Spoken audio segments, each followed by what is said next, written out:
Passed and the bill was under consideration yesterday. At that time, Senator Slama had filed a motion to bracket. I have a note she wishes to withdraw. So ordered. In that case, Mr. President, we are back to the Geist Amendment to the committee amendments. Senator Geist, you are welcome to refresh our memory on AM 2337. Thank you, Mr. President. AM 2337 is all of the, or contains all of the recommendations that CJI gave that were not controversial. There were some that it did exclude, some that we agreed with in concept, but then in seeing in statute, there was some concern, but some willingness to work towards finding some compromise on those that were left out. There are some things specifically one thing in AM 2337 that we have yet to talk about, and I will talk about that this morning. But just in total, as an introduction, that's what this is. It's an attempt to get something across the finish line, something that we can save from this process, and things that would move the state forward and be good for the state. Thank you, Mr. President. Thank you, Senator Geis. Senator Lathrop, you are welcome to refresh us on LB 920. Thank you, Mr. President. Good morning, colleagues. And good morning, people tuning in to watch the last hour and a half or hour and 20 minutes of our debate on LB 920. LB 920 represents, in the committee amendment, a refinement of the options that came out of the CJI process. Those were 21 in number, the policy options. There are, and we've gone through in great detail what's in the committee amendment and been engaged in a great deal of debate, which I think everybody's familiar with. The difference between the Geist Amendment and the Judiciary Committee amendment. With that, I'll look forward to a debate, a substantive debate today. Thank you. Thank you, Senator Lathrop. Before we continue, Senator Clements would like to recognize Dr. Tina Carney of Lincoln under the balcony. Please rise and be welcomed by your legislature. Thank you for coming.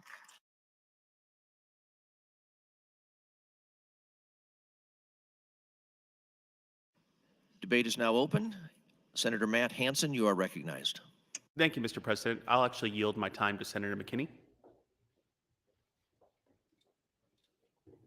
Senator McKinney, 4-minute 50. Thank you, Mr. President. I rise in support of LB 920 and AM 2286, and I'm opposed to AM 2337. And I'm not sure if everybody tuned in last night when we had this conversation about LB 920, but I'll have some time to go further into how we got to where we're at today. But I'll repeat what I repeated throughout the whole process of the CJI process, and that was, were we meeting to actually do something, or were we meeting to check a box?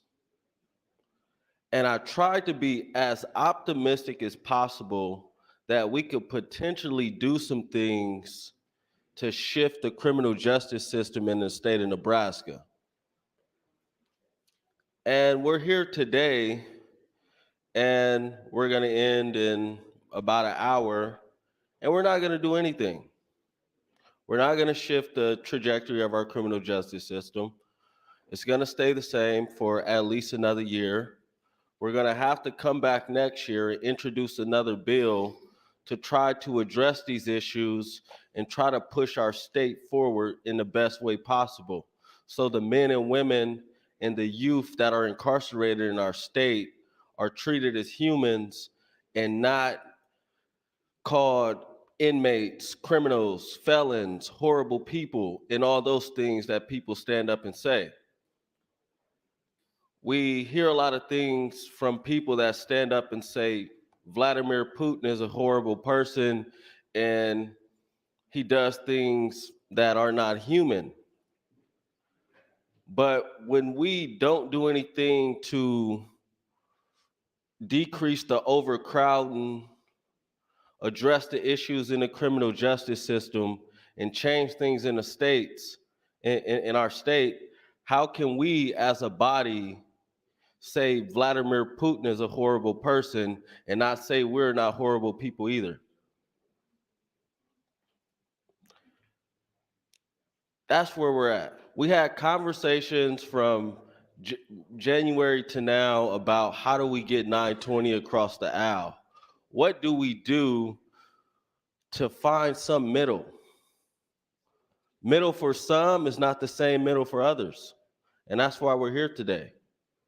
There's some things that I strongly believe needed to happen for us to be able to, for me to go to sleep and say we passed something that actually did something. And I'm not just okay with getting crumbs, because for me, at least in my community, we've been given crumbs my whole life. And the results are a disproportionate amount of individuals that look like me in our criminal justice system. We can stand up and say our state has the lowest incarceration rate or whatever else anyone wants to say, but you cannot deny the fact that Black people are 9 times more likely to be incarcerated. Our state has the 10th highest Black incarceration rate in a state, which is worse than some countries globally. And if you're proud of that, don't stand up and say Vladimir Putin is a horrible person, because we have to look ourselves in the mirror as well. And we're going to have a robust conversation for this hour, hear both sides of this and 1 minute. why we didn't get somewhere and why we here and why we're there.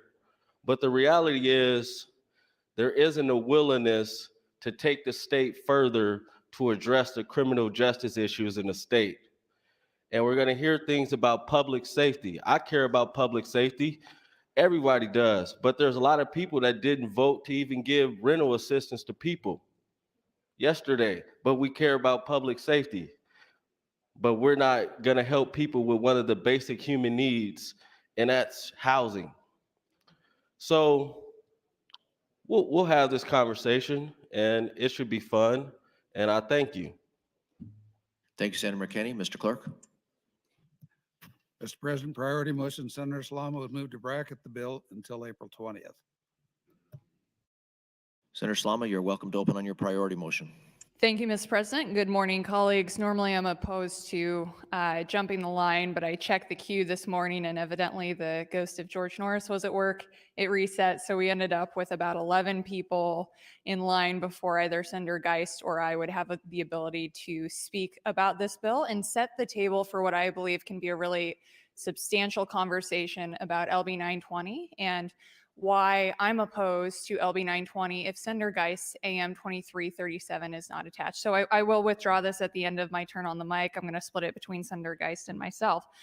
So I talked extensively last night about the 4 non-consensus items in LB 920 that Senator Geist's amendment would remove. She keeps the rest of the bill. She keeps 80% of the bill, which I think is a very fair compromise and gets to a lot of the issues that Senator Lathrop, Senator Geist, and the entire CJI committee was targeting when they had these discussions. But here are those 4 non-consensus items, and they're non-starters for me because they compromise our community safety. First off, we're taking drug possession offenses down to a class 1 misdemeanors. So drug offenders do make up a solid portion of our state prison population. I believe it's somewhere around 13%. However, those drug offenders average 22 prior convictions. So this change, the main effect would be is that it's a large unfunded mandate on our counties because class 1 misdemeanors are punishable by up to a year in county jail. That takes away any incentive for the person who's convicted of these incentives to participate in. And what that means is you're going to have a lot of people, especially in rural Nebraska, who are stuck in county jail, not getting the programming or the services they need because they have one of these convictions. 2, we're breaking up our burglary statutes into 3 different sections, and we're lessening the penalties for those smash and grab robberies that you've seen on the news where people break in through the windows of the store, take everything they can, and leave. So by breaking up the burglary statutes into 3 different categories and by lessening the penalty, we are making our communities less safe. Third, we're removing the mandatory minimum for class 1C and 1D drug distribution felonies. Here's an unfortunate fact. Nebraska has an overdose rate 3 times higher than our murder rate. And this really ties into the first point as well, in that we're struggling right now with these drug dealers giving out drugs that are laced with fentanyl. So a young person is getting what they believe is a bag of marijuana or meth or pills, and that's laced with fentanyl. They overdose and unfortunately pass away. I am absolutely opposed to taking away the mandatory minimum punishments for those people who decide to deal drugs in our communities. The fourth one is consecutive sentences. And this one hits home for me because the way we have our sentencing structure right now, judges have flexibility as to whether a person can serve a sentence concurrently, so at the same time as their other offenses, or consecutively, so one after the other. LB 920 changes the language to say that when determining whether or not the judge is going to issue consecutive sentences, if he's going to issue consecutive sentences, he must list aggravating factors as qualifiers as to why he's doing consecutive sentences. And the problem is that the aggravating factors listed that the judge must meet in order to provide a consecutive sentence, they include the offenses occurred on different days, the use of force or threat of serious bodily harm against separate victims, or one of those offenses was an enumerated sex crime or was especially heinous. So this creates a loophole where domestic violence offenders who attack their spouse, their significant other, will have concurrent sentences. So if you've got 3 different charges related to one attack on a spouse, and you don't have any of these aggravating factors, and they're all class 3 felonies with 3-year sentences, you get automatic good time, and instead of 9 years in prison, you're looking at release in about 1.5 years. These 4 issues, along with the fact that the 60% rule is included, which wasn't even a CJI recommended portion, are why I'm standing opposed to this bill. Now, the next question is, what solutions are being proposed by the opponents of LB 920? And I've been very clear in my proposed solution. AM 2337, it prevents people from being imprisoned on the front end with investments in problem-solving courts, drug courts, treatment options. Secondly, we do need to build a new prison. Everybody on this floor believes that we need to invest in our infrastructure to ensure that our inmates have the space available for programming and that our corrections officers have a facility that is modern and safe and really puts our those incarcerated in the best position to be rehabilitated and returned to society. We need a new prison to do that. Also, I wholeheartedly support an interim study on restructuring our sentences. And this is where I think Senator McKinney and I aren't too far apart, that we can absolutely have smarter approaches to sentencing in the state of Nebraska that are simpler, more predictable, more understandable, and fairer across the board. Because at the end of the day, his fact is correct about disparate impacts of sentencing. But we also have the baseline fact that Nebraska, on average, incarcerates people at a far lower rate than anywhere else in the country. Nebraska imprisons fewer people than the national average. With that, I'd like to yield the remainder of my time to my good friend and colleague, Senator Geist. Senator Geist, 3-minute 40. Thank you, Mr. President. I alluded to in my opening that there was a couple of things that we have not talked about that are in my bill that I think it would really be a shame if we decide that, gosh, taking my amendment that has crumbs or fluff or whatever, all the complimentary things that have been said about my amendment, that taking that or not having that, since we can't get all the way across the finish line on 920, then we'll just kill it all. And here's one reason why I think that's incredibly short-sighted. And that is in section 22 of my amendment 2337 sets up transitional housing for those who are coming in or potentially would go back to corrections. This is an issue that has been a problem for people who are leaving the correctional facilities anyway. What this does is sets up housing for those who have no housing or opt to use this housing, supervised by parole, upon transitioning out of the correctional facility. Many people, their number one need when they are released from the penitentiary is housing, good housing that is not in the neighborhood where they came from. That's what this provides. It's supervised, there's rules. Another thing we talked about yesterday and also earlier in our conversations is technical violations on parole and probation. And this specifically would speak to technical violations on parole.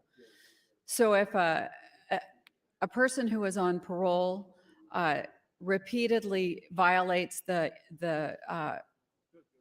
rules of their parole, many of those people, and I read through the graph yesterday of how many people have already been paroled and are back in incarceration. What this housing would do is allow a medium place, not incarceration, but transitional housing that's structured, that they can get treatment, that they can get supervision, the things that they need to be successful to then transition back into society safely and in a way that complies with the law. So this, if there's something that would help reduce some population, it would certainly be those who can come back to this transitional housing instead of being reincarcerated, or an assistance to those who are transitioning out of incarceration and are in good, stable, supervised housing. So we have not talked about that. That was a huge consensus item. Almost everyone that I've spoken to on the committee, outside the committee, that has opinions about corrections believes this is a need and one that is contained in my amendment that would be excellent to move this amendment forward. Thank you, Mr. President. Thank you, Senator Geist. Senator John Kavanaugh, you are recognized. Thank you, Mr. President. Good morning, colleagues. I appreciate the debate on this topic. I rise in support of AM 2286 and opposed to 2337. So one point of clarification, we've been citing this number about number of people with drug offenses who have prior convictions. To be clear, that is the population of people with drug offenses who are awaiting parole, who have not been granted parole, which means the people who are in prison on drug offenses who have 20 prior convictions or prior offenses, those individuals are not getting paroled. So the system is working in looking at people on a case-by-case basis. The people being denied parole have worse histories than the people being granted parole. So that is a point of clarification, but it is not all incarcerated drug offenses. Those are the ones that are not being granted parole. So that needs to be clarified. So the reason I rose to speak is that this conversation's been going for hours and hours now, and there's been a lot of conversation about what people don't like about 920 and what people think is lacking in 2337. And I just think that everyone should know that after we had this debate last week, a group of us sat down, Senator Slama, Senator Geist, Speaker Hilgers, Senator Lathrop, Senator McKinney, sat down with county attorneys, law enforcement, criminal defense attorneys, and we sat in a room for 2 hours and went point by point through the non-consensus items, and we discussed what it was people's problems were and what the objectives that those points sought to address. After that meeting, Senator Lathrop and others sat down for hours and created this document that I will circulate that goes through those non-consensus items and offered counter proposals that are a step down from what is proposed in 2286 and 920. So compromises. Senator Lathrop went through, took that meeting, proposed in a written document compromises.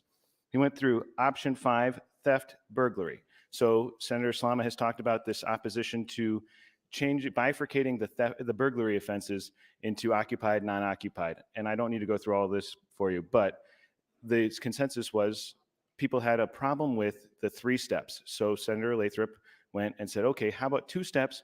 One is everything now, and then the bottom one is that least serious offense, which is unoccupied outdwelling of a non-business. That still gets us some benefit in terms of people who are incarcerated, the CJI numbers show, but it also is a compromise. Eliminating one of the intermediary steps, keeping that as the top level offense, addressing that concern.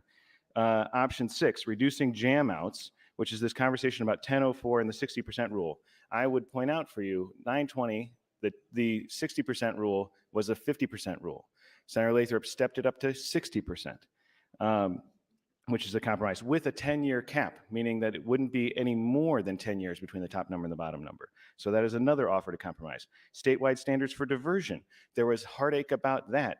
So the statewide standard offer was to make it just requiring individuals, requiring if you offer diversion, that you do not categorically deny individuals with Class 4 felonies. When we sat down again, there was some constructive criticism to that maybe could have been integrated in and worked on that one, and that we, Senator Lathrop and others, were willing to entertain. So again, willingness to compromise under the framework of 920-2286. Geriatric parole, that's one I think most everybody agrees to at this point, age 75 with 15-year sentence. Drug possessions. Senator Slama talked about opposition to moving drug possessory offenses down to a misdemeanor. So the mitigation, the change in this to address concerns was to change down to just a residue amount. So when somebody is using meth and they've used it, often those people hold on to the baggie for months or years even after 1 the minute. fact. Thank you, Mr. President. And that is still a felony under the current statute. So that is another offer Senator Lathrop and others have made to compromise in this. Mandatory minimum sentences, again, eliminated the part. Senator Islama just talked about her opposition to eliminating mandatory minimums on drug offenses. Senator Lathrop said, fine, we'll take that off the table.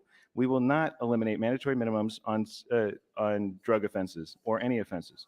And so this, and I'll circulate this, but again, it is important to note, we're having a conversation about 2337, which does have good ideas in it, as Senator Geis just said, but it doesn't go far enough. It doesn't get enough of the work done. Senator Lathrop and others have sat down and worked diligently and in good faith to make compromises around 2286 to get this to a situation where law enforcement, prosecutors, and senators will be comfortable passing it, and that it will still actually achieve the objectives that we all stated out to. Time, Senator. Thank you, Mr. President. Thank you, Senator Kavanaugh. Senator Hunt, you are recognized. Thank you, Mr. President. When we are debating a controversial bill, especially first thing in the morning, there's a lot of race to check in and get your name in the queue to speak. We were doing that this morning before the bill had even been read across. So the bill wasn't up on the board yet, and people had checked in to speak, and then that queue was cleared because we can't get in the queue to speak on a bill until the bill is actually up on the board. So that's what happened this morning, and it was a little confusing, but it happens from time to time. I rise in opposition to the motion to bracket and to Geis' amendment, and in support of the Judiciary Committee amendment and Senator Lathrop's bill. I don't know what more we can ask, colleagues. Subject matter experts coming together over the period of a year, taking a deep dive into the unique condition of our carceral system here in Nebraska, taking a deep dive into the conditions experienced by incarcerated people in Nebraska, coming up with recommendations, showing us case studies in numerous other states where we can see the effects of similar policies and see the outcomes that those policies got. But we're not sure that this is right for Nebraska. What I'd rather opponents say is, we want to lock more people up. We're afraid of being soft on crime. We're listening to the governor. We're waiting to get a text to find out what we think and what we're supposed to say on the mic. I mean, I don't even think that they think that. But I really don't understand any kind of good faith opposition to LB 920, given all the work that went into it by people who we should be trusting in this body to do this work.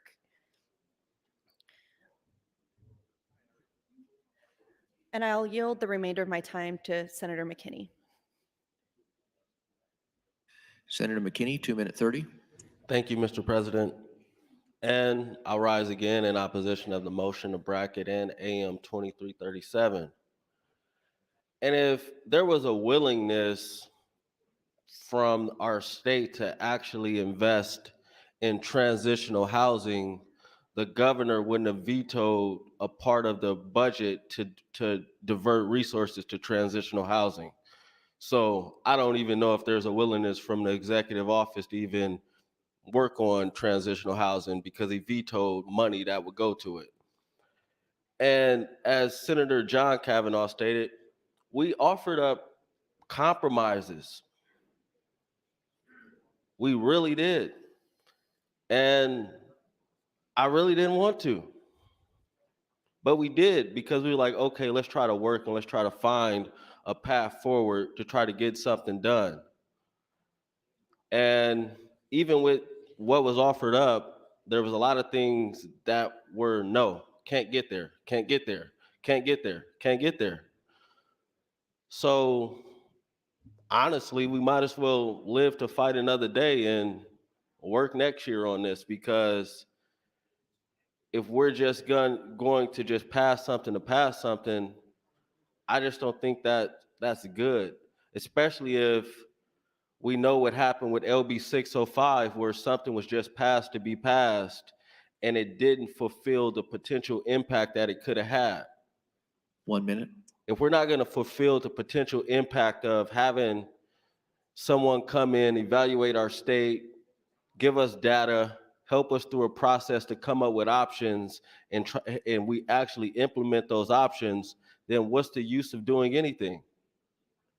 And I know for those incarcerated individuals, they're probably like, man, thought we had some here. And to all y'all that's watching, I did too. I tried to be optimistic, but at this point, you know, we're just gonna have to keep fighting, because just doing something isn't gonna work. It's not, building a prison doesn't work. We still are overcrowded. And I would vote to burn every prison down in the state of Nebraska and in this country if it was up to me. So I'm not the person that you could ever advocate for a prison for, because it's legal slavery. Thank you. Thank you, Senators Hunt and McKinney. Senator Blood, you are recognized. Thank you, Mr. President. Fellow Senators, friends all, I stand opposed to the bracket motion and currently am opposed to the Geist Amendment, but do support the judiciary and LB 920, the amendment and the underlying bill. I haven't talked a lot on this bill because I like to listen to the debate. But at the very beginning of this debate, there was a lot of talk about subject matter experts and what that criteria was. So based on that criteria, I am definitely a subject matter expert. I worked in the prison system for 6 years. I chaired a public safety foundation. I ran a crisis center for abused women and children and worked with law enforcement when it came to those victims. So I had to say that I'm a subject matter expert based on the criteria that was given at the very beginning of this debate. And as a subject matter expert, I have to say that I am humiliated by what's going on. I am humiliated in the fact that this issue has been going on in Nebraska for decades, and that we have had governors, plural, who wanted to promote that they were tough on crime. And sincerely, we do want to be tough on dangerous criminals and on crime that hurts people. I don't think anybody on this floor disagrees with that, including Senator McKinney. However, with that said, the solution is not just to incarcerate. The solution is to rehabilitate. We talked quite a bit about the recidivism rate here in Nebraska. And I've said this before, I remember in the 70s when I was on the debate team, guess what the topic was? That there needed to be a comprehensive plan of penal reform. How'd that go for us? Because we really haven't come that far. Instead, we went the opposite direction. So I am humiliated that we knew about this problem and didn't fix it. I am humiliated that we are wasting taxpayer dollars in multiple ways. When we have nonviolent offenders that we can give opportunities to, and we'll have a cost savings to our taxpayers. When we have the opportunity to cut down on the recidivism rate and put these people out on the streets that are nonviolent offenders or that have gone through their programming and have them help pay into the tax system, pay back for what they've done through their efforts and by being good citizens. I'm humiliated at this us versus them dynamic on this bill. To question Senator Lathrop and who he is as a person, from the moment I heard the first statement, was appalling. Senator Lathrop has fought for this, along with senators like Senator Ashford, for a very long time. And they've been screaming into a void, and nobody is hearing them. Here is what I know. People do want to see justice, but people also want to see people rehabilitated because they think and they believe in Nebraska that that's how the system works. But friends, that is not how the system works in Nebraska. So if you really talk to your constituents, have them explain the prison system to you, because they're going to consistently tell you, yes, I want people incarcerated, but yes, I want them to receive the appropriate programming so they can go back onto the streets and be good citizens. You can have both. And logistically, it 1 makes minute. sense. So as a subject matter expert, I want to say that anybody questioning Senator Lathrop's motives, his ability to be fair, his ability to be honest, is just not true. It's that he is honest, he is fair, and he is smart. And he deserves this legacy once and for all, because he has worked hard to make it better here in Nebraska and make things better for our taxpayers and to make streets safer for our residents. The fact that this has gone off the rails is really just very sad. And I really hope that people start talking to Senator Lathrop and really have a keen understanding of what he's trying to do here. Because you can still be tough on crime, but if you're not trying to do anything about that, then you're part of the problem. Thank you, Mr. President. Thank you, Senator Blood. Senator Lathrop, you are recognized. Thank you, Mr. President. Colleagues, I passed out this morning a letter on Governor Ricketts' stationery. When we brought CJI in, it required that we have 3 branches of government sign off on this letter, inviting CJI into the state.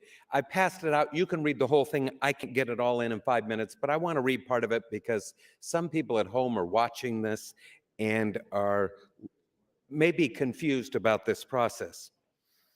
This is a letter from on the governor's stationery to CJI.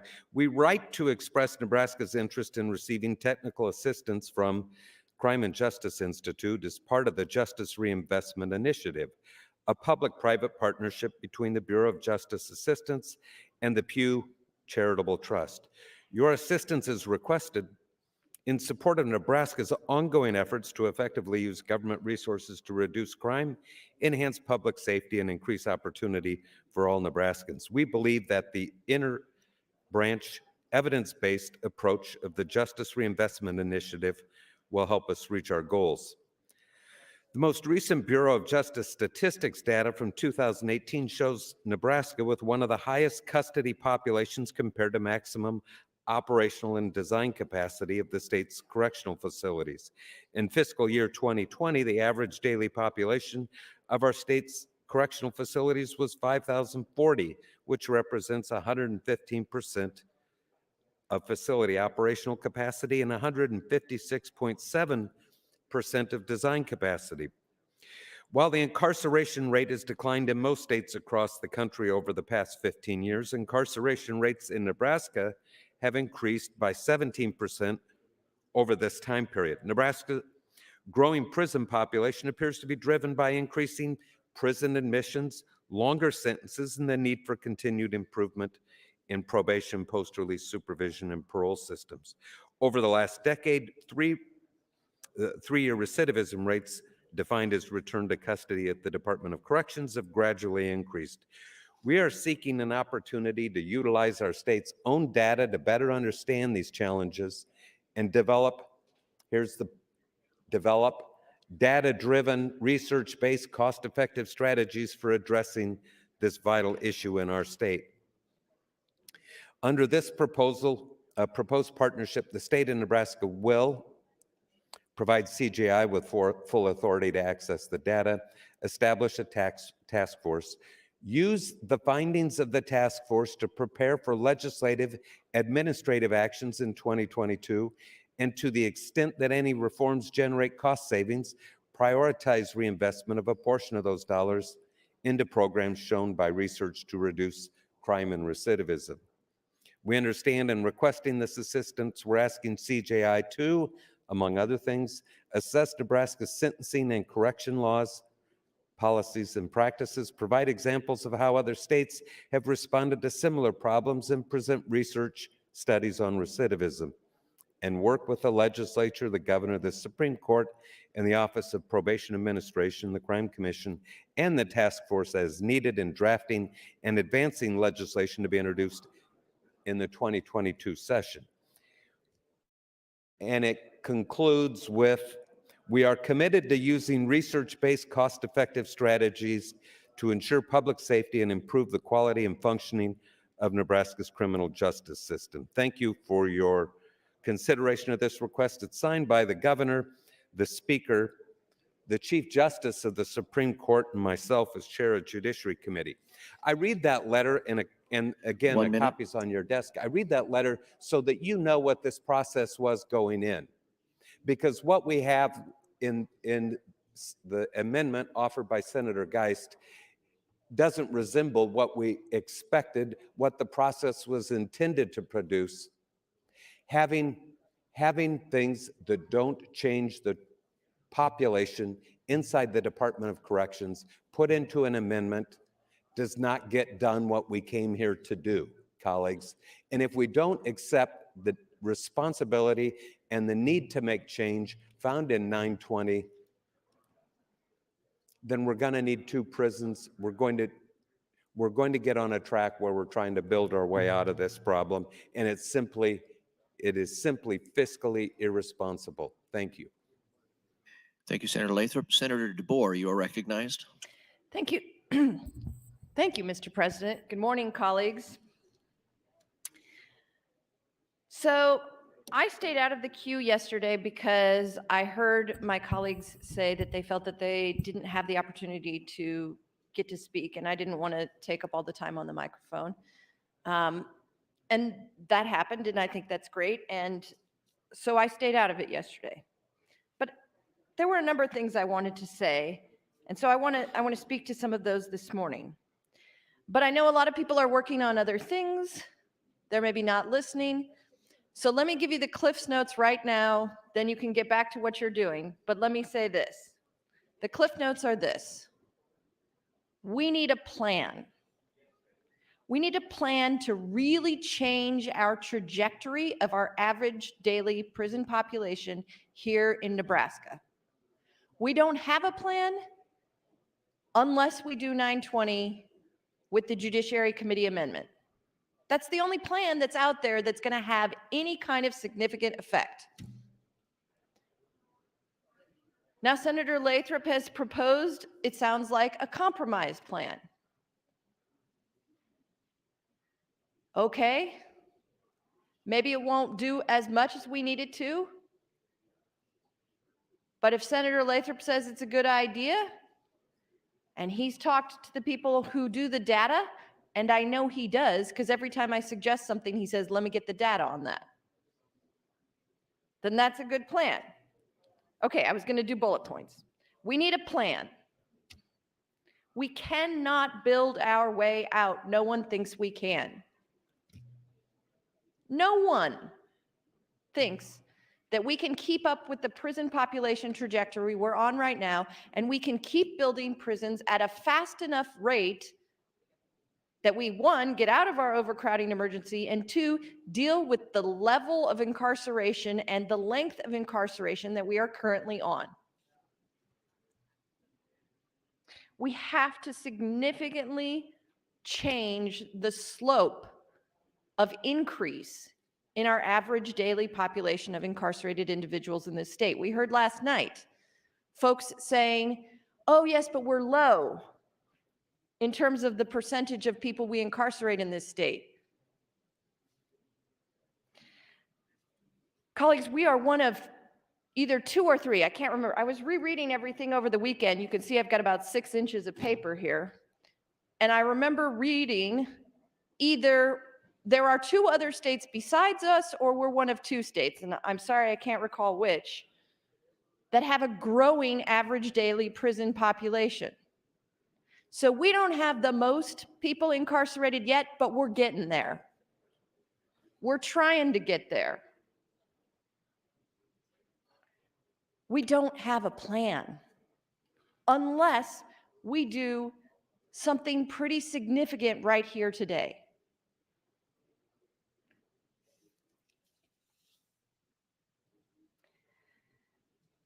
In 2011 to 2021, the number of new admits into our prison system went down.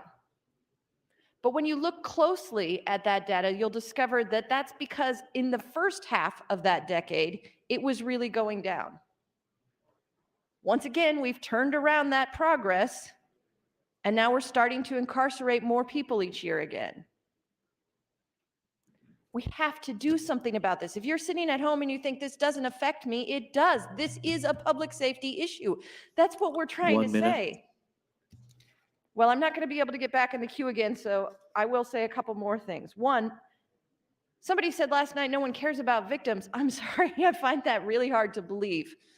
One, because I care about future victims. I've said that on the floor. Two, we in the Judiciary Committee are the ones who hear them come testify about the crimes that have been committed against them. For hours and hours and hours, Senator Brandt, I'm looking over at him, we sat in the Warner Chamber our first year and heard people for hours and hours and hours. We care about the victims. That's why we're doing this. It's to prevent having future victims that we are trying to change the recidivism rate, which is only possible if we incentivize people to change their behavior. We need a plan. We need to think about future victims and not having them. The best thing that would ever happen is if Senator. Thank you, Mr. President. Thank you, Senator DeBoer. Senator Brandt, you are recognized. Thank you, Mr. President. Once again, thank you, Senator Lathrop and the Judiciary Committee. I support 920. I support 2286. There's been a lot of talking about 2337 and how this compromise should go forward and anywhere between 10% and 80%. And what I equate that to is if that we were talking about the prison and one group wanted to compromise, would we go forward with 50% of a prison or 10% of a prison? No. 2286, we brought in experts from outside of the state of Nebraska, worked with 3 branches of government. I think it's a solid plan. It's a way forward. And this could fail today, and if it does, there's an opportunity for those of you in the room that will serve on Judiciary next year to bring it forth in 10 different bills, 12 different bills, and try and get this across the finish line. So with that, I'm opposed to the Geist Amendment and the bracket motion and support AM 2286 and LB 920. I would yield the rest of my time to Senator Lathrop. Senator Lathrop, 3-minute 40.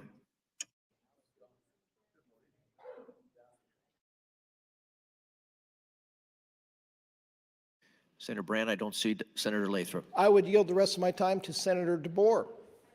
Senator DeBoer, 3-minute 20. Thank you, Mr. President, and thank you, Senator Brandt.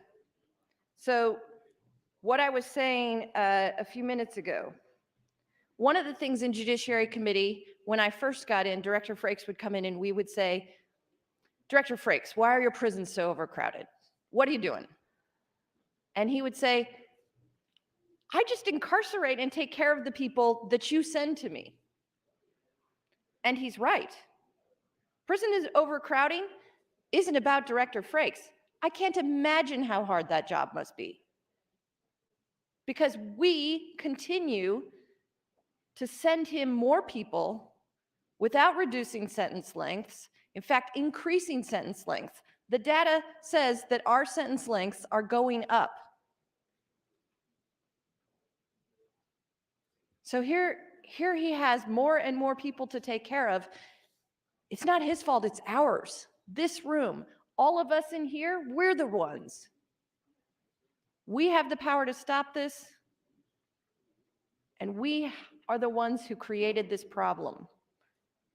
Because our sentence length is going up, and we don't have the ability to take care of everyone. We don't have the incentives for them to change. Those are the things we need if we're going to bring these numbers down.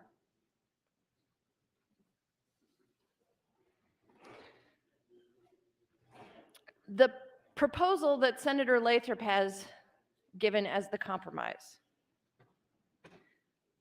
Somebody said a year in jail isn't an incentive for somebody to go to drug court and to rehabilitate themselves. For someone with just residue, I imagine a year of their life is an incentive.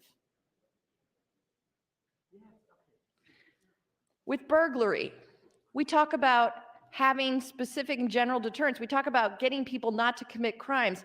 If in our burglary statutes, it says it's the same thing, if you break into a house at night where children are sleeping, as if you break into an outbuilding that's unoccupied, I wonder whether or not we are properly deterring the crimes that we are most concerned about. An outbuilding that is unoccupied, not the same thing as a place where a family is asleep. Senator Lathrop in his compromise took out the mandatory minimums. He says it's only drug residue. He's changed the burglary. He keeps taking more and more things. Now, somehow this metaphor I've been saying has kind of gotten a little bit skewed. If I went to a baker and I said, my sister's birthday, I need a Snickers cake, and I came back and the baker gave me 9 Snickers.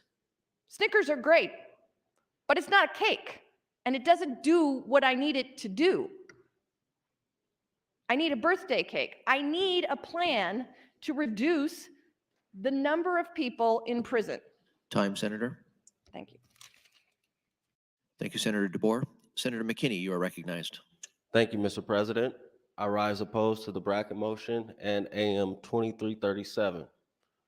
Another reason why we're here today was my fear going into the process of going through this process and still having the police, the county attorneys, and attorney general not agreeing to anything. The police think it's a good idea to lie to kids and deceive them, to target them, and to do whatever they want. The county attorneys just say no, and they're okay with sending a bunch of black people to the Nebraska State Penitentiary because it makes them look good. So that's why we're here today. And I will always oppose the philosophy of somebody's addicted to drugs, let's give them a felony, and that's going to change their life. I have many drug addicts in my family that have been charged and convicted of felonies. And did that stop them from using drugs? No. Then we talk about overdoses. A big reason for the spike in overdoses, and it hasn't been said on the mic, is because what happened with the state patrol. Let's put it all out here. People still are able to utilize drugs inside of our prisons, and it's not because of the incarcerated individuals. It's because of the staff. Let's have a real conversation today. We talk about all these things and all these bad things. Talk about the bad side of it from y'all side. The police are horrible. They think that it's okay to lie to kids and target people. The county attorneys just want to lock people up and champion good conviction rates for over incarcerating people. That's what it is, and that's why we're here. That's why they're saying no. Because if we make changes, they can't do what they've been doing. For example, Senator Brewer has a gun bill.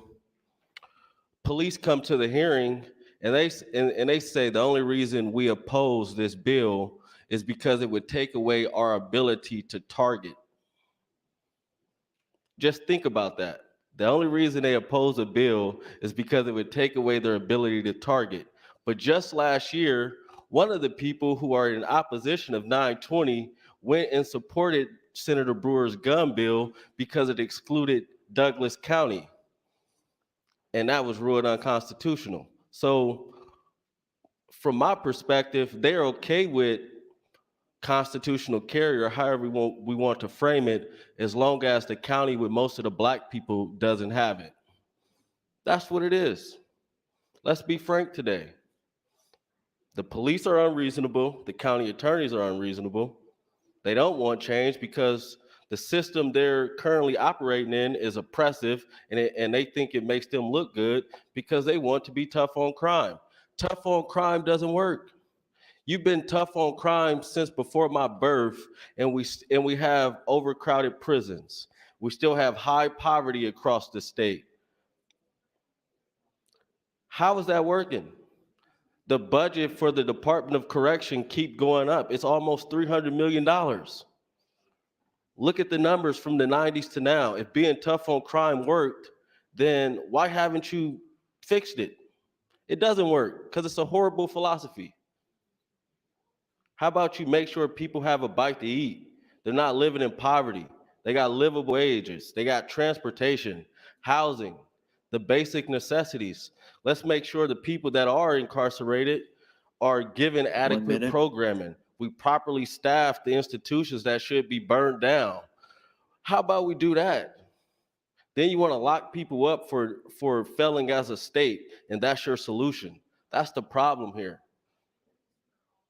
Everyone is okay with being tough on crime and locking people up to make them feel good, but ignore the reality that it doesn't work and it's oppressive and it's too many black people and other people of color that are locked up, but people are okay with that and they sleep good at night. And I will not sleep good at night if AM 2337 gets attached and the bill passes. That's why I hope it dies. Thank you. Thank you, Senator McKinney. Senator Michaela Cavanaugh, you are recognized. Thank you, Mr. President. Good morning, colleagues. It's a new dawn. It's a new day. It's a new life for me. And I'm feeling good. I'm feeling good. I woke up this morning thinking about yesterday. Now I'm looking at the board and I'm like, this is going to be okay. Because this is going to cloture. And the only way we can vote on Senator Geist's amendment is if everybody votes for cloture. So we're going to all vote for cloture, right? And then we're going to vote on Senator Geist's amendment. And then it's going to pass. It's going to get attached or it's not. And if it doesn't get attached, then we vote on the amendment and then we move the bill to select. And we do what all of you always like to do, which is work on it between general and select and keep working on that compromise. I'd like to ask Senator John Cavanaugh to yield to a question. Senator Cavanaugh, would you yield? Yes. Senator Cavanaugh, you distributed this memo about, I think it's compromise options. Yes. Okay, so, and I think you already mentioned this, that these were not well received. Well, I don't know if they were well received, but they were not accepted as options. And as far as I know, there haven't been any proposed counters to these options. That was my next question is, if these are your proposed, or yours and other senators working on this, if this is the proposed compromise, what is the counter compromise? That I don't know the answer to. Okay, because you've been in the negotiating room the last several days. You don't have a counter compromise from Senator Geist or Senator Slama? Not that I'm aware of, but I may not be the first person to find that out. Okay, well, I'll yield you the remainder of my time. Oh, thank you. Senator Cavanaugh, you're yielded 250. Thank you, Mr. President. Well, just to clarify, yes, I have been a party to the negotiations that, as I said, took place for, I think it was over 2 hours last week, an hour on the recess day, and then many other conversations and asides over the weekend and in other non-legislative days. And this was this document that I've circulated, that I hope everybody has now, has a list of options items. So if you read the very first part, it says we basically in our meeting, more or less everybody kind of agreed to these points. They are actually, a lot of them are points that are in 2337. And so then the broke out points are option 5, 6, 16, 18, 19, 20, 21. And those are ones that merited further discussion and were not agreeable to both sides in their form at the time. And so what Senator Lathrop did was write down what kind of people's oppositions were and what were the solutions that would be acceptable to himself and others that are supporting 920 as is, or 2286. And so this essentially took the form of an offer that said, if this was agreeable to Senator Geis, Senator Slama, the Speaker, the Governor, the county attorneys, the police, that this could be the agreement. And so that was submitted, and we had a further discussion centered around this document. And as far as I know, there were no specific counter offers other than under the felony portion, which is statewide standards for diversion. There was some talk specifically about 1 eliminating, minute. thank you, Mr. President, eliminating certain class 4 felonies, saying that they shouldn't be subject to that. And so that was room, I think, for agreement and specific changes. There was still no, I think, counteroffer on what to do or agreement or acceptance of the changes in mandatory minimums, the changes in habitual criminal, changes in good time accrual, and consecutive sentences. I just want to point out the consecutive sentence part, that was a change that got moved down from just all the judge has to do if they're going to run sentences consecutive instead of concurrent is state a reason. All they have to do is say a substantial and compelling reason why, which can be, I find a substantial and compelling reason why, which is already the language in LB 605 that the court is already using for denying probation under class 4 felonies. So it's something courts are equipped to do. So that it should be a relatively easy item. It should actually at this point be a consensus item. And that was another concession. So it is no. Time, Senator. Thank you, Mr. President. Thank you, Senators John and Michaela Kavanaugh. Senator Walls, you are recognized. Thank you, Mr. President. I'm going to be real brief, and then I'm going to give my time to Senator Pansy Brooks. One of the most important things for me regarding this committee and the work that they do has to do with safety. And option 6 is something that, again, I think is a really big issue. It's reducing the jamming out releases. Within this paragraph, it says that there are 3 significant consequences to these types of sentences. First, they give no incentive to the person serving them to take active steps to become good parole candidates by participating in treatment and other recidivism reduction programs. Second, these sentences do not account for the possibility that a person can significantly change during the period of incarceration and become rehabilitated, and likely not to return to criminal court. And third, and most important for me, is a person is released with no support or supervision at the conclusion of a flat sentence. And I'm hoping that as I give my time to Senator Pansy Brooks, that she may be able to address that. Thank you. Senator Pansy Brooks, you're yielded 350. Thank you very much. Senator Walls, I would like to ask you a question. Senator Walls, would you yield? Yes. Could you please repeat what your question was? I was off the mic with somebody. I said that one of my biggest concerns with people jamming out is the fact that they have no supervision after they are released in the community, and just wondered if you could talk about that a little bit. Yes, I'm sorry. Yes, I'd be happy to.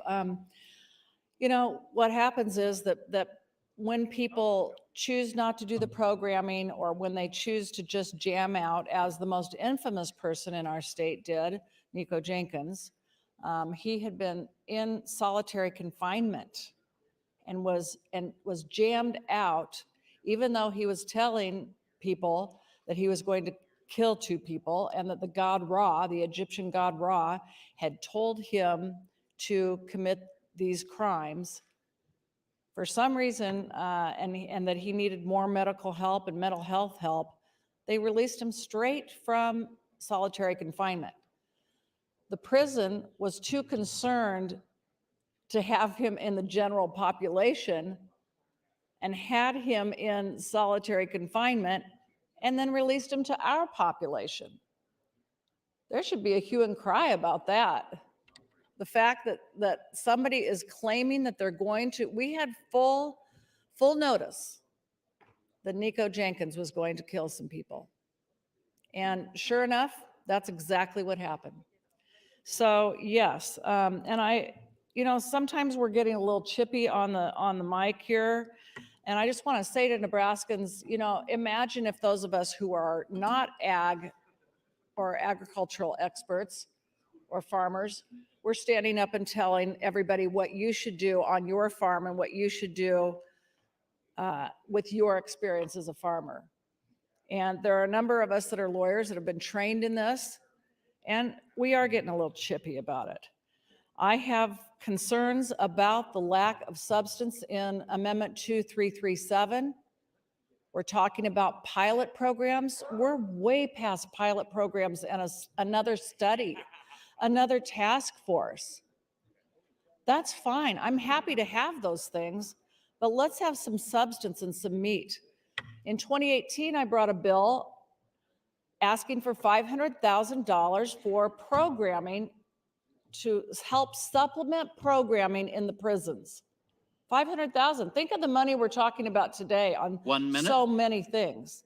And yet that was turned down by this body because they just didn't think it was that necessary. But Senator Geist thinks programming is necessary, but it's not in her amendment. So again, we'll continue down the path. Nebraskans, you should be terrified about the fact that we've made these cuts. We're now going to be building 2 prisons, and we have no way to fix the problem other than to continue hiring people at high cost. We need to do that to make the staff safe. We need to do more, and we are spending money without thought. Texas is doing the exact opposite. We are not watching best practices across this country. Thank you, Mr. President. Thank you, Senator Pansy Brooks and Senator Walls.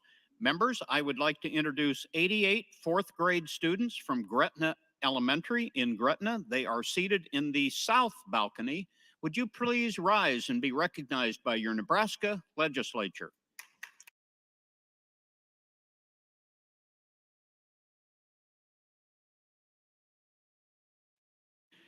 Returning to debate, Senator Wishart, you are recognized.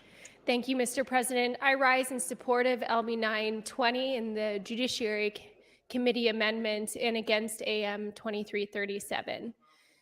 For me, the choice of supporting the full package that LB 920 brings to us is very clear.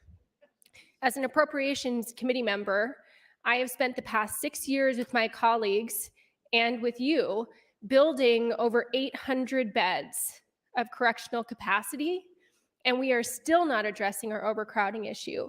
Now we're looking at building another replacement correctional facility. And if we don't slow the increase of people coming into our incarceration system and not getting out, then we're going to be dealing with billions of dollars in correctional spending over the next 20 years. So it's very straightforward to me. Do we want to use an evidence-based approach that countless other states have used and decrease our prison population and decrease crime? Or do we want to spend billions of dollars on correctional beds and cement cells? Not address the underlying issue and not see reductions in crime. That's the choice we have, and it's very straightforward to me. Other states have utilized this very same entity to coach them through smart decisions when it comes to corrections, and the results have been successful. They've been successful in reducing money and reducing crime. Why in the world would we not want to use that same approach here in Nebraska when we're staring into the face of billions of dollars of correctional spending if we don't? What hooked me when Chairman Lathrop came and said, I want to bring this entity into the state and help us figure out how, when we're building a replacement facility, we can minimize the cost to Nebraskans by reducing the amount of beds we need to build to replace the penitentiary. And I said, okay, tell me more. And he pointed to an example in Utah, a recent example, a state that is in almost an identical situation to us. They had to replace an aging correctional facility. They brought in CJI. They said, how many beds do we need to build? Can we save the Utah community money in building fewer beds? How can you coach us through reducing the increase we're seeing in our corrections population? And so they went through the steps, and this conservative legislature passed the full package of recommendations, and they saved millions of dollars in spending because they were able to build a smaller correctional facility. This could be us, colleagues. This could be us leaving this session appropriating dollars to a correctional facility to replace the penitentiary. 1 minute. And being able to replace it with fewer beds because we've solved the increase in population of people coming into our correctional facility.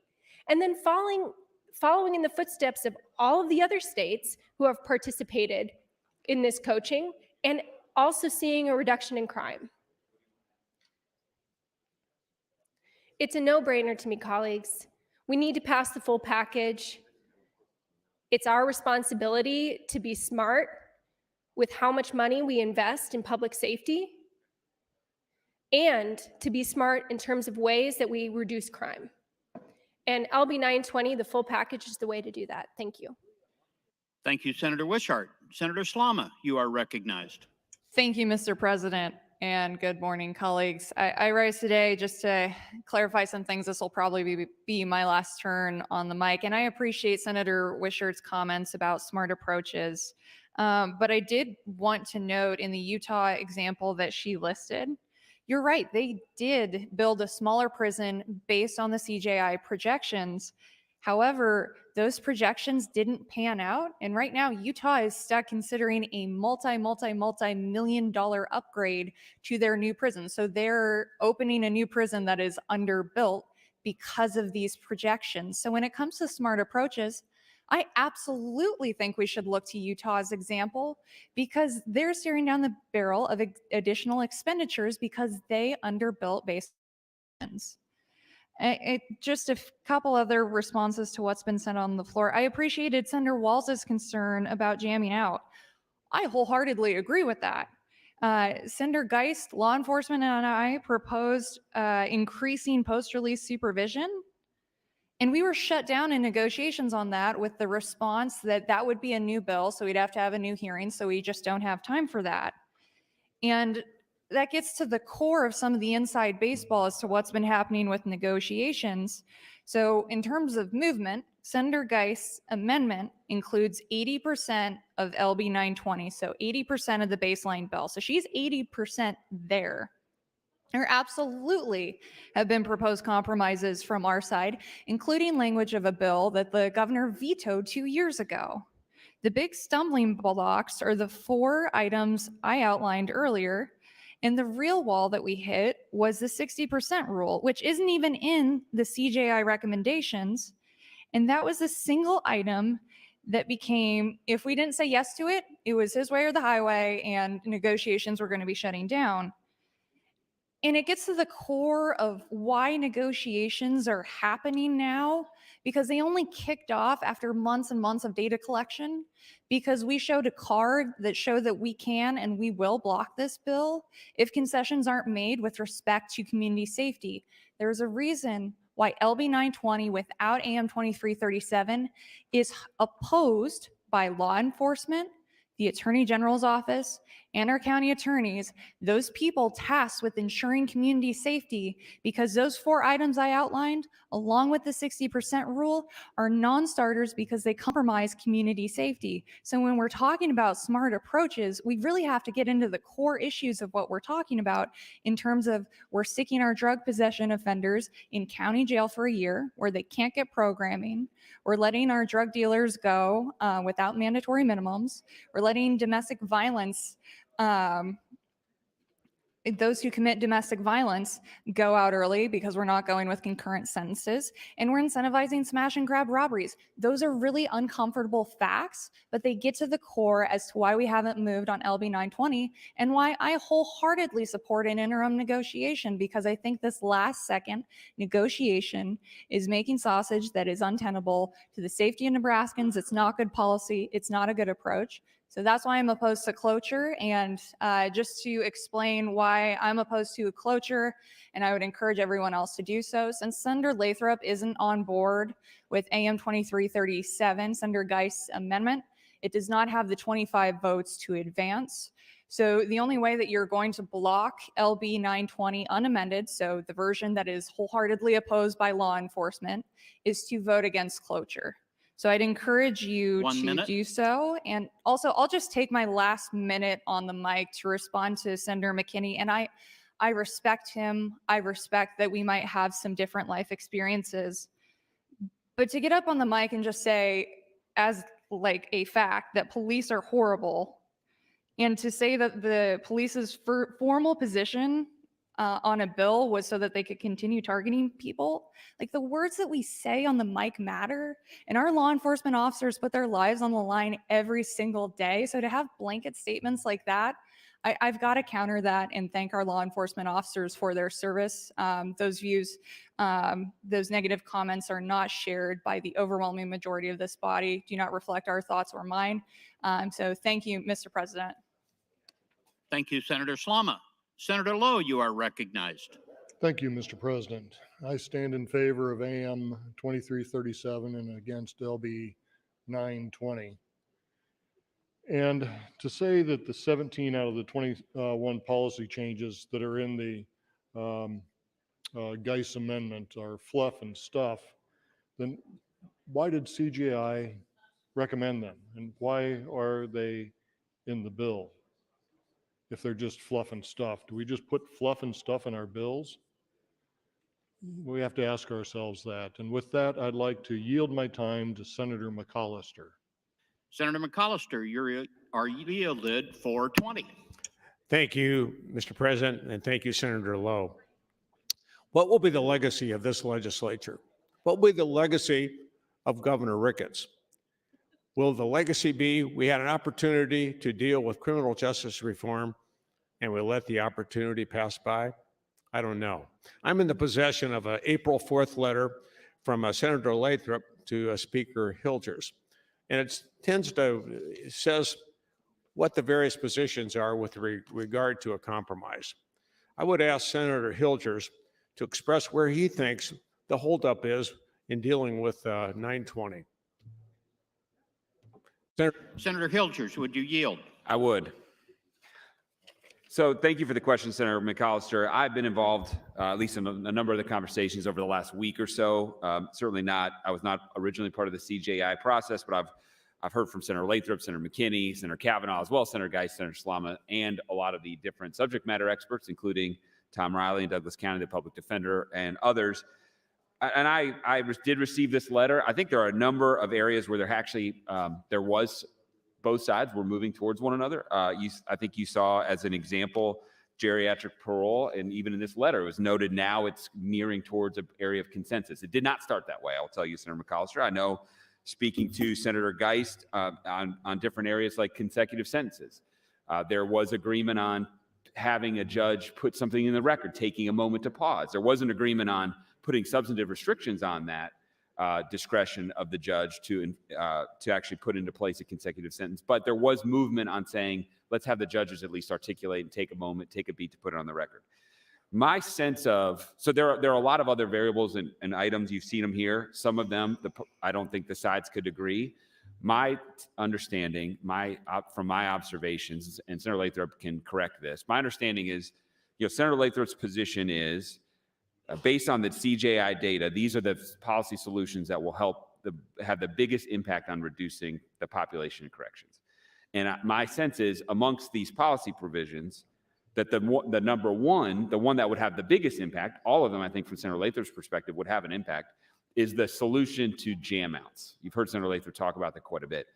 And here, I think there are two proposals, and I just think there's a philosophical difference to a degree, and I think Senator Lathrop, would say that the one proposal wouldn't go far enough. So on the one hand, you have Senator Lathrop's 60% rule, and on the other is LB 1004, which was vetoed by the governor, which is the 2-year prior to jam out parole eligibility. Go ahead, Senator McAllister. Yeah, thank you, Senator Hilgers. Senator Lathrop, will you yield and give us your opinion about jam outs? Senator Lathrop, would you yield? Yes. How much time is there? 1:20. Okay. So there are two things in the bill that deal with jam outs. One is sort of what was 1004, but it has a 5-year threshold, which was put in there in response to the governor's veto of 1004 2 years ago. It is ineffective compared to the more effective creating a window that is where the lower number on a sentence range is 60% of the higher number. That is where the most benefit is gained in terms of affecting the population. So are there two? I don't know if it's philosophical as much as it is a willingness to go far enough. And that's really where we ran into, among other things, an impasse. Thank you. Yeah, thank you, Senator Lathrop. Appreciate the comments of these two fine senators. I hope there's a path forward. We need to deal with this issue this year. Maybe we can't get exactly what we want, both sides, but we do need to move forward. Thank you, Mr. President. Thank you, Senator McAllister, Senator Lowe, Senator Lathrop, and Speaker Hilgers. Senator Sanders, you are recognized. Thank you, Mr. President. I stand in support of AM 2337, and I yield the rest of my time to Senator Geist. Senator Geist, 450.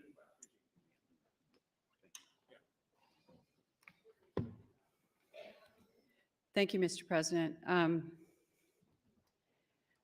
I think I'll just use this as my close because I think we're up against the clock right now. I guess there's a lot that's been said that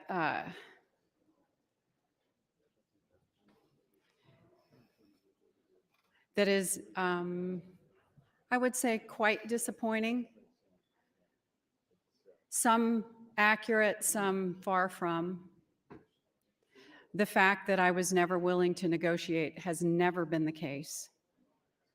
There are some things that were not negotiable, but that was about 2 or 3 of the entire package. But things that have to do with some of those non-negotiable things, I've always been willing to negotiate on. And so the misnomer of that, I'm the one who stood and wouldn't give in. I came and actually wrote my amendment with the idea of negotiating. I said that day one, and that hasn't changed. But to continue to negotiate and to try to be pushed to do something that goes against a core value that I have is not going to happen. However, there's a lot of good that we could do And I'm regretful that it appears that that will not be done. I am thankful I have 2 more years here, and 2 years that I will come with a plan of how to implement many or all of the things that I think are good, prudent, responsible recommendations that can move our state forward, that can utilize a new prison, and also utilize a focus on recidivism, on getting people help that they need, on taking care of our citizens in a way that we have not done in the past. There's a huge gap in our system when it comes to treatment, both for addiction and mental health. I will do a shout out to Lancaster County Drug Court, who just got a huge honor for excellence in what they do. Those are the kind of programs we need to emulate and replicate across the state. Those that use the best practices that they've discovered, they might not be what every other drug court does, but they do it because they do it the best. So I am committed to this process, no matter how this turns out. I'm committed to corrections, to the people that are housed in corrections, to those who 1 minute. need hope, because I think that that is a responsibility of the state to do the best job we can, the very best job we can, in caring for those who are vulnerable, and I would include those vulnerable people to be those who are housed in our correctional facilities. Thank you, Mr. President. Thank you, Senator Geist. You are next in the queue if you'd like to continue. You know, well, I think I'm going to waive my time. I thought we were up against the clock, and I thought that was my last time, so I'll waive my time. Thank you, Senator Geist. Senator Matt Hansen, you are recognized. Thank you, Mr. President. I'll actually yield my time to Senator Lathrop. Senator Lathrop, you are yielded 4:55. Thank you, Mr. President and colleagues. Thank you, Senator Hansen, for the time. In a little bit, we're going to go to cloture, and I'd like to, if you guys would take a second to listen to this, because these things can be a little complex. I am willing to sit down between general and select. If we can move this bill with the committee amendment to select, I'm happy to sit down and have further conversation. I've been approached by PRO. They're interested in getting engaged and sitting down. So now I'm gonna ask you to do something.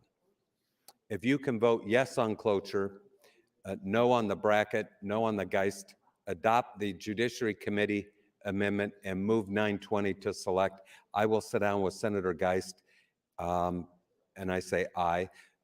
Senator McKinney and I will sit down with Senator Geist and those people that we feel need to be in the room to reach an agreement that we can present to you on select file. If it doesn't work, if it doesn't go anywhere, there's no harm. I think it's really important that we give it an opportunity. I feel like we have educated, we have brought people along, we have told them the importance of having something substantive done that changes the trajectory. And colleagues, I will say this, on select file, the first 2 amendments that are up are Senator Geist's amendments. It's a 4-hour window with motions. If we can't put something together by the time we get to select, then there's no harm done. And it seems to me that we're better off having given this another opportunity with the benefit. And for whatever reason, the governor's office was not involved in the last time we met. I'm not exactly sure why that didn't happen, because the governor was involved in the meeting we had last week. that may be enough to move us to a place or get us to a place where we can find common ground. But it's going to require that you take a leap of faith here. And that leap of faith is going to be that you're a yes on cloture and that we adopt the Judiciary Committee amendment and move 920. Now, I appreciate there's some people that have a struggle to vote for 920 in its current form. I'll just say I need 25 people to move it to select so that we can have that conversation. With that, I would appreciate your support for the plan just outlined, and we will be at cloture momentarily. Thank you. Thank you, Senator Lathrop. Senator Marfeld, you are recognized. Thank you, Mr. President. Colleagues, I rise in support of LB 920 and then also the Judiciary Committee amendment, and I'm opposed to the Geist amendment. I think it's important to put a lot of this in context. So we've heard a lot of people get up on the floor and say, we need more rehabilitation funding. We need more problem-solving courts. We need more diversion programs. I think we can all agree on that. We can all agree on that. But Senator Geist's amendment doesn't get us there. And so we get up and we say these things, but the solution is not there.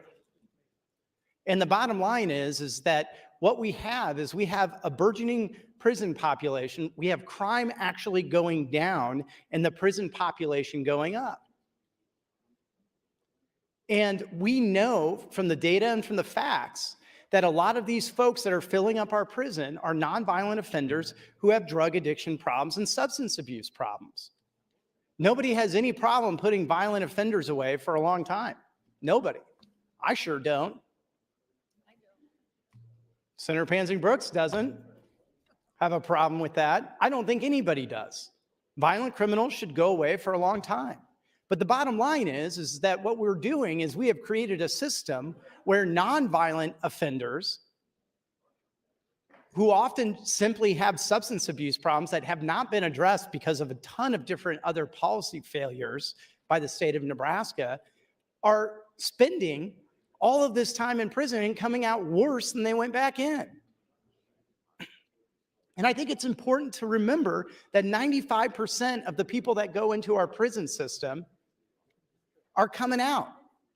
And then the question is how do we want those individuals that are coming out of our prison system, oftentimes jamming out without any rehabilitation, without any training whatsoever, how do we want those people to come out of our prison system and be side by side with us in our communities, side by side with us and our families and our children? We want them to come out better. But that's not the system that we have created. And in fact, we are sending people in who are nonviolent, simply have a substance abuse problem, and we're making it so that they can never essentially be successful again in their lives. And I don't know if you've ever known somebody or been close to somebody with a substance abuse problem in an addiction issue, but oftentimes these people are going to relapse several times before, one, they get the help that they need, and two, even if they are getting the help that they need, addiction is a disease and it's going to keep coming back whether you like it or not. It's going to require a lifetime of support and services that even people who can afford them have a hard time getting them in the state of Nebraska. So we have to change the structure of our system, and we've been talking about it. We've been studying it for the last 8 years that I've been here. So when people say, well, we've got to have another study, and I'm totally fine looking over the interim and figuring out, what our sentence structure, we've been doing that for 8 years. And in fact, we were doing it well before then with LB 605, which we did not adopt all the recommendations from. And it led to LB 605 not being as effective. And everybody said that. At the time, everybody said, listen, this is a step in the right direction, but these are not all the recommendations. 1 minute. And because we're not adopting all of the recommendations, we are still going to have a problem. And lo and behold, 7 years later, I'm here still, And everybody's going, look, 605 was a failure. They adopted. No, we didn't adopt all of the recommendations, much like what we're trying to do here. That is what the Geist Amendment is doing the same thing that LB 605 did, which was not adopting all of the recommendations and putting us in the same position 8 years later. That's what happens when you only adopt 80% of the recommendations, is you end up right at the same spot. So colleagues, I urge you to vote for cloture. I urge you to vote against the Geist Amendment, and I urge you to advance LB 920 with the Judiciary Committee Amendment. Thank you, Mr. President. Thank you, Senator Morfeld. Mr. Clerk, you have a motion on the desk. I do, Mr. President. Senator Lathrop would move to invoke cloture pursuant to Rule 7, Section 10. It is a ruling of the chair that there has been fair and full debate afforded to LB 920. Senator Lathrop, for what purpose do you rise? For purposes of getting a call of the House and then a roll call vote in regular order. Thank you, Senator Lathrop. There has been a request to place the House under call. The question is, shall the House go under call? All those in favor, vote aye. Those opposed, vote nay.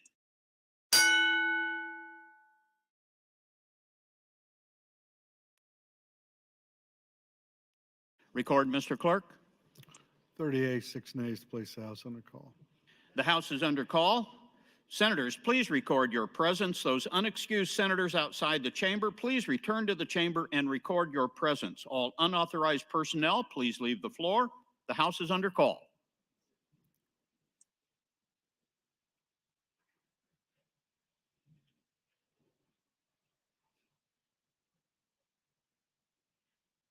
Members, while we are gathering, Senator Sanders and Senator Lowe would like to introduce Jess Edwards and other guests from state representatives from New Hampshire. They are seated in the north balcony. Would you please rise and be recognized by your Nebraska legislature?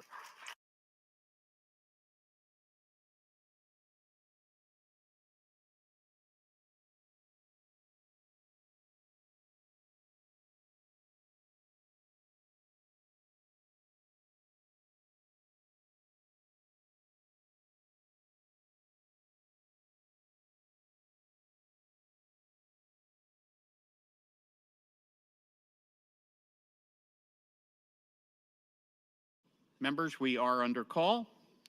Matt Hansen, Senator DeBoer, Senator Mosier, please return to the chamber.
Senator Matt Hansen, please return to the chamber. The House is under call.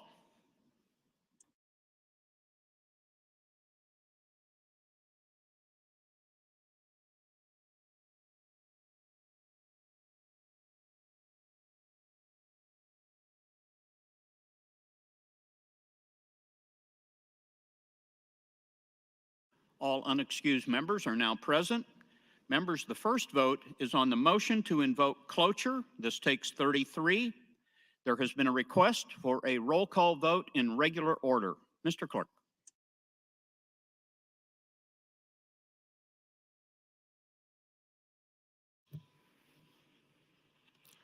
Senator Aguilar, voting yes. Sir Albright, voting no. Sir Arch, voting no. Sir Blood, voting yes. Sir Bostar, Sir Bostelman, voting no. Sir Brandt, voting yes. Sir Brewer, voting yes. Sir Breesy, not voting. Senator John Kavanaugh, voting yes. Sir Michaela Kavanaugh, voting yes. Sir Clements, voting no. Sir Day, voting yes. Sir DeBoer, voting yes. Sir Dorn, voting yes. Sir Erdman, voting no. Sir Flood, voting yes. Sir Friesen, not voting. Sir Geist, voting no. Sir Gregor, voting yes. Sir Holleran, voting no. Sir Ben Hansen, voting no. Sir Matt Hansen, voting yes. Sir Hilgers, voting no. Sir Hickelman, voting yes. Sir Hughes, voting no. Sir Hunt, voting yes. Sir Jacobson, voting no. Sir Coulterman, voting yes. Sir Lathrop, voting yes. Sir Lindstrom, Sir Linehan, voting no. Sir Lowe, voting no. Sir McAllister, voting yes. Sir McDonald, voting no. Sir McKinney, voting yes. Sir Moorfeld, voting yes. Sir Moser, voting no. Sir Merman, voting no. Sir Pauls, Sir Pansy Brooks, voting yes. Sir Sanders, voting no. Sir Slama, voting no. Sir Stinner, voting yes. Sir Vargas, voting yes. Sir Walls, voting yes. Sir Wayne, voting yes. Sir Williams, voting yes. Sir Wishart, voting yes. 26 ayes, 18 nays on the motion to vote cloture. The motion to invoke cloture does not succeed. Mr. Clerk, for items, raise the call.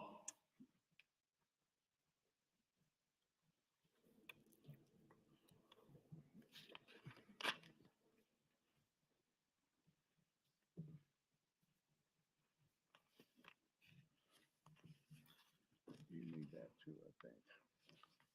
I need you to put that Slama motion on the bill. It's not there. Okay. Mr. President, some items, floor amendments to LB 933 by Senator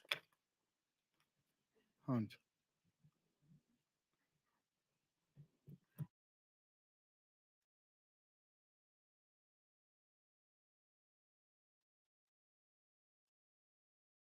All that I have. Thank you, Mr. Clerk. Returning to the agenda, general file, Senator Priority Bills, LB 933.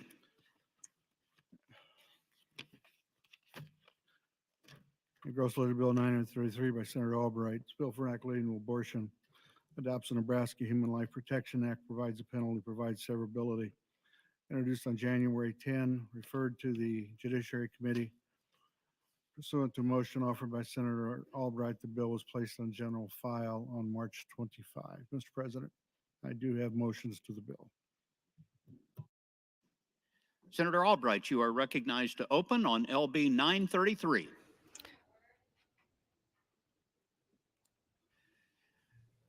Point of order, for what reason do you rise? There's a motion to indefinitely postpone on this bill that was put on before it was moved to general file. Senator Hunt, would you please come up front, please?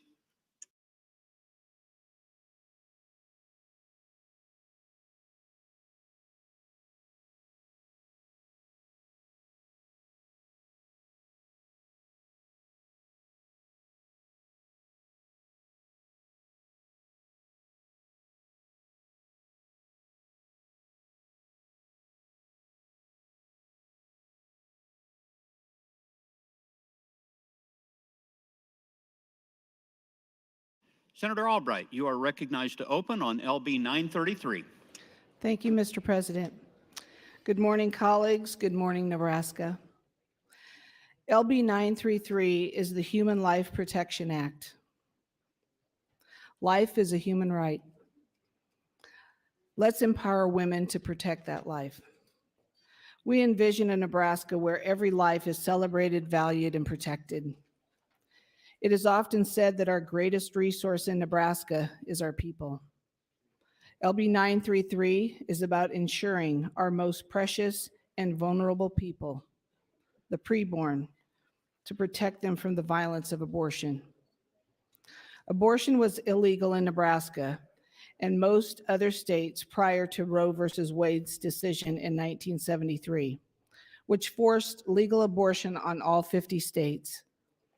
After Roe was decided, Nebraska repealed its pro-life statutes.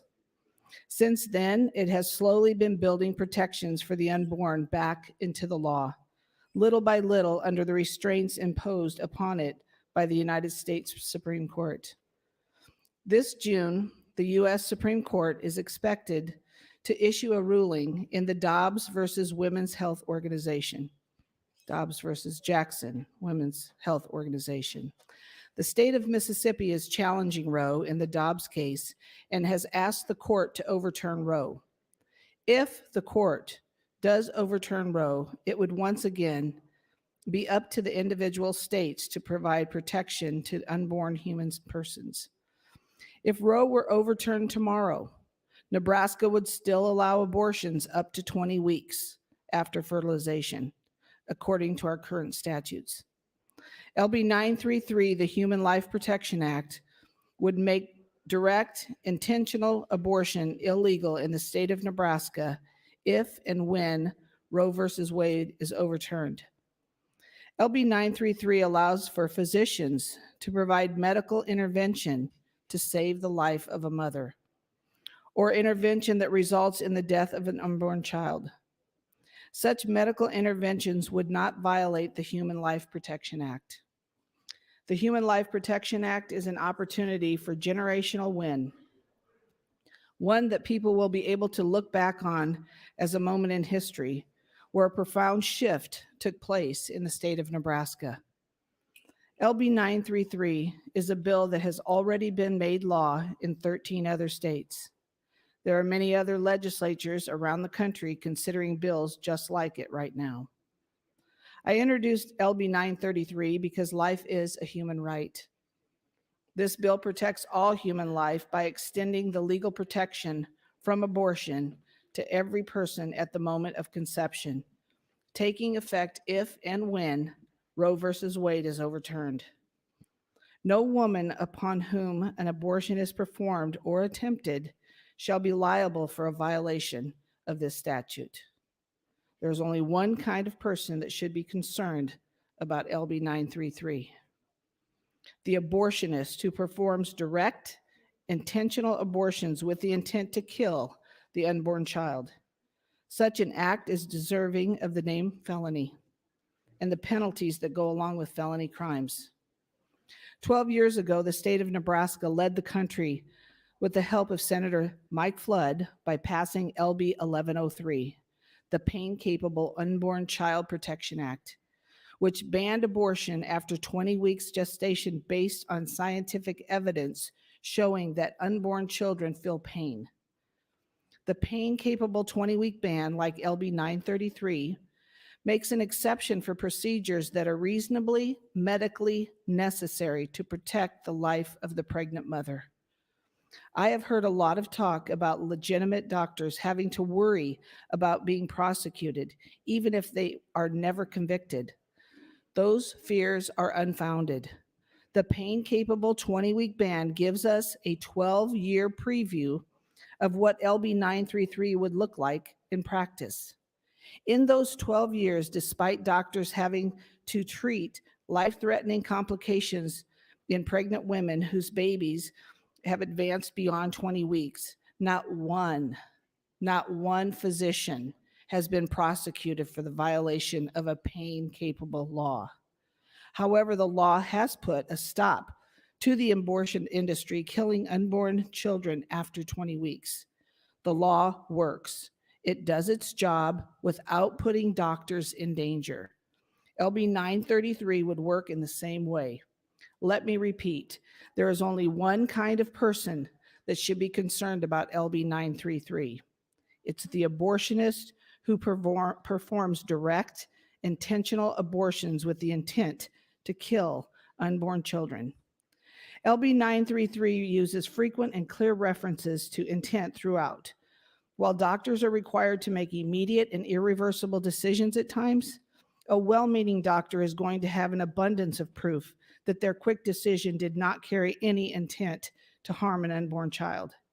LB 933 states that there must be specific intent, an intentional and knowing violation of the statute. This is a very high standard of proof in an area of law where there is already a high standard of proof beyond a reasonable doubt. No healthcare provider will be charged with a violation of this statute for neglectingly, recklessly, or accidentally terminating the life of the unborn child. The Supreme Court finally appears poised to overturn Roe in the case of Dobbs versus Jackson's Women's Health Organization, which was heard last fall. This provides us with a historic opportunity that we must address now. Every abortion ends the life of an innocent human being, a baby that is alive, growing, and has their own unique DNA separate from their mother. We need to act this session so that we are prepared to protect the life of the greatest extent possible. 14, including 3 of our own neighboring states who have already passed this law, including Wyoming, North Dakota, South Dakota, Missouri, Arkansas, Idaho, Kentucky, Louisiana, Mississippi, Tennessee, Texas, and Utah, and just yesterday, Oklahoma. 3 more, Arizona, Michigan, and Wisconsin, have had pre-Roe abortion prohibitions that were never repealed and will become law again when Roe is overturned. All 17 of these states classify abortion as a criminal felony offense. For the record, I want to acknowledge the people in the balcony who are concerned citizens here today. No matter where you stand, LB 933 was heard in our Judiciary Committee on February 24th. As we all know, the Judiciary Committee gets loaded down with many important and very intense hearings. Out of respect for the committee's time, I'd worked with them to have an intentional, organized, and limited set of proponent testifiers. I actually asked concerned citizens to stay home to keep the process more efficient. But more than 320 letters were submitted to the committee in support of this bill, and they still continue to come in. One of those letters came from a woman, Melissa Oden, who miraculously survived an abortion attempt that was forced upon her mother. The law protects Melissa now, but it should have protected her then, when she was small and in her most vulnerable. That's what this bill is all about. There have been almost 200,000 abortions reported in Nebraska since Roe was decided in 1973. 200,000 little boys and girls in their most vulnerable lost to the violence of abortion. Colleagues, that's 10% of our state's population. That'd be approximately 5 of us. Every life has purpose. We can love and support the women and children, and I believe if there were ever a bill worthy of being debated in the body, this would be it. Again, I just ask for a yes vote on the Nebraska Human Life Protection Act so that we can help Nebraska be a state where every life is celebrated, valued, and protected. Thank you, President. Thank you, Senator Albright. Mr. Clerk, for a motion. Mr. President, there are amendments and motions pending the bill. The first is Senator Hunt, who would move to indefinitely postpone the bill. That would allow Senator Albright to lay the bill over. Senator Albright, you have the option of taking up the motion or laying the bill over. We'll take up the motion. Senator Hunt, you are recognized to open on your IPP motion. Thank you, Mr. President. Good morning, colleagues. Good morning, Nebraskans. First, I want Nebraskans watching to know that we are going to do everything we can do to stop LB 933, just as we have done our best to stop every anti-choice, anti-woman, anti-family, anti-science, extreme abortion restriction in this state. I can't promise what will happen. I know that we will have we'll have 3 rounds of debate, and we will do everything that we can to make sure that this extreme abortion bill does not pass in Nebraska. Today, Christian religious extremists, let's call it what it is, are trying to pass a forced birth bill in Nebraska to cut off abortion services, including for victims of rape and incest and child abuse, with no exception for the life of the mother. With few remaining days, we're on day 54 out of 60 now, and we're debating a bill that was pulled out of committee, that has no committee statement, that doesn't have a committee amendment, that circumvented the norms of our processes to get it to the floor to ban abortion in every case by any means possible, at any cost. And that's the priority of your state senators. With few remaining days and with so many important challenges still in front of us, a controversial abortion debate brought on through a poll motion, through a procedural motion that was never voted out of committee, it's going to derail the rest of the work that we must do for Nebraskans. Colleagues, it's already derailed work that we must do for Nebraskans. As soon as this trigger ban, this extreme abortion ban was dropped in the first 10 days of session, it already started taking up oxygen in the room, because we knew that in Nebraska we had a good chance of seeing this come through because of the conservative nature of this body and because of the abortion bans that have passed in the past. It should worry us, colleagues, and it should worry us Nebraskans, how often we have to debate human rights and dignity, and how we have conceded that there's a debate to even have. The fact that my reproductive destiny, that my fertility, that my rights to control my own body, and every other woman in this chamber is even up for debate is something I can't believe we have conceded as a culture. When we talk about the rights of trans children to exist, that's not debatable. When we talk about reproductive rights and reproductive justice, that's not debatable. When we talk about marriage equality, that's not debatable. When we talk about the rights of immigrants to work and drive and go to the doctor, that's not debatable. Let people live, leave people alone, and trust people in Nebraska to do what's best for them and their families and their lives. And that we have even ceded that these questions are debatable should concern us all. The decision about whether and when to become a parent, whether and when to start a family, is one of the most important life decisions that we make. And once someone makes the decision to end a pregnancy, their care should be safe and affordable and free from punishment or judgment.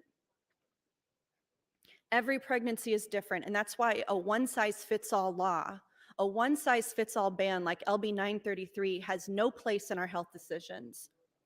This bill makes it a felony, punishable for up to 20 years, for a doctor to exercise their best judgment and their training, their years of training and experience of medical best practices in the most industrialized modern nation in the entire planet, we like to say.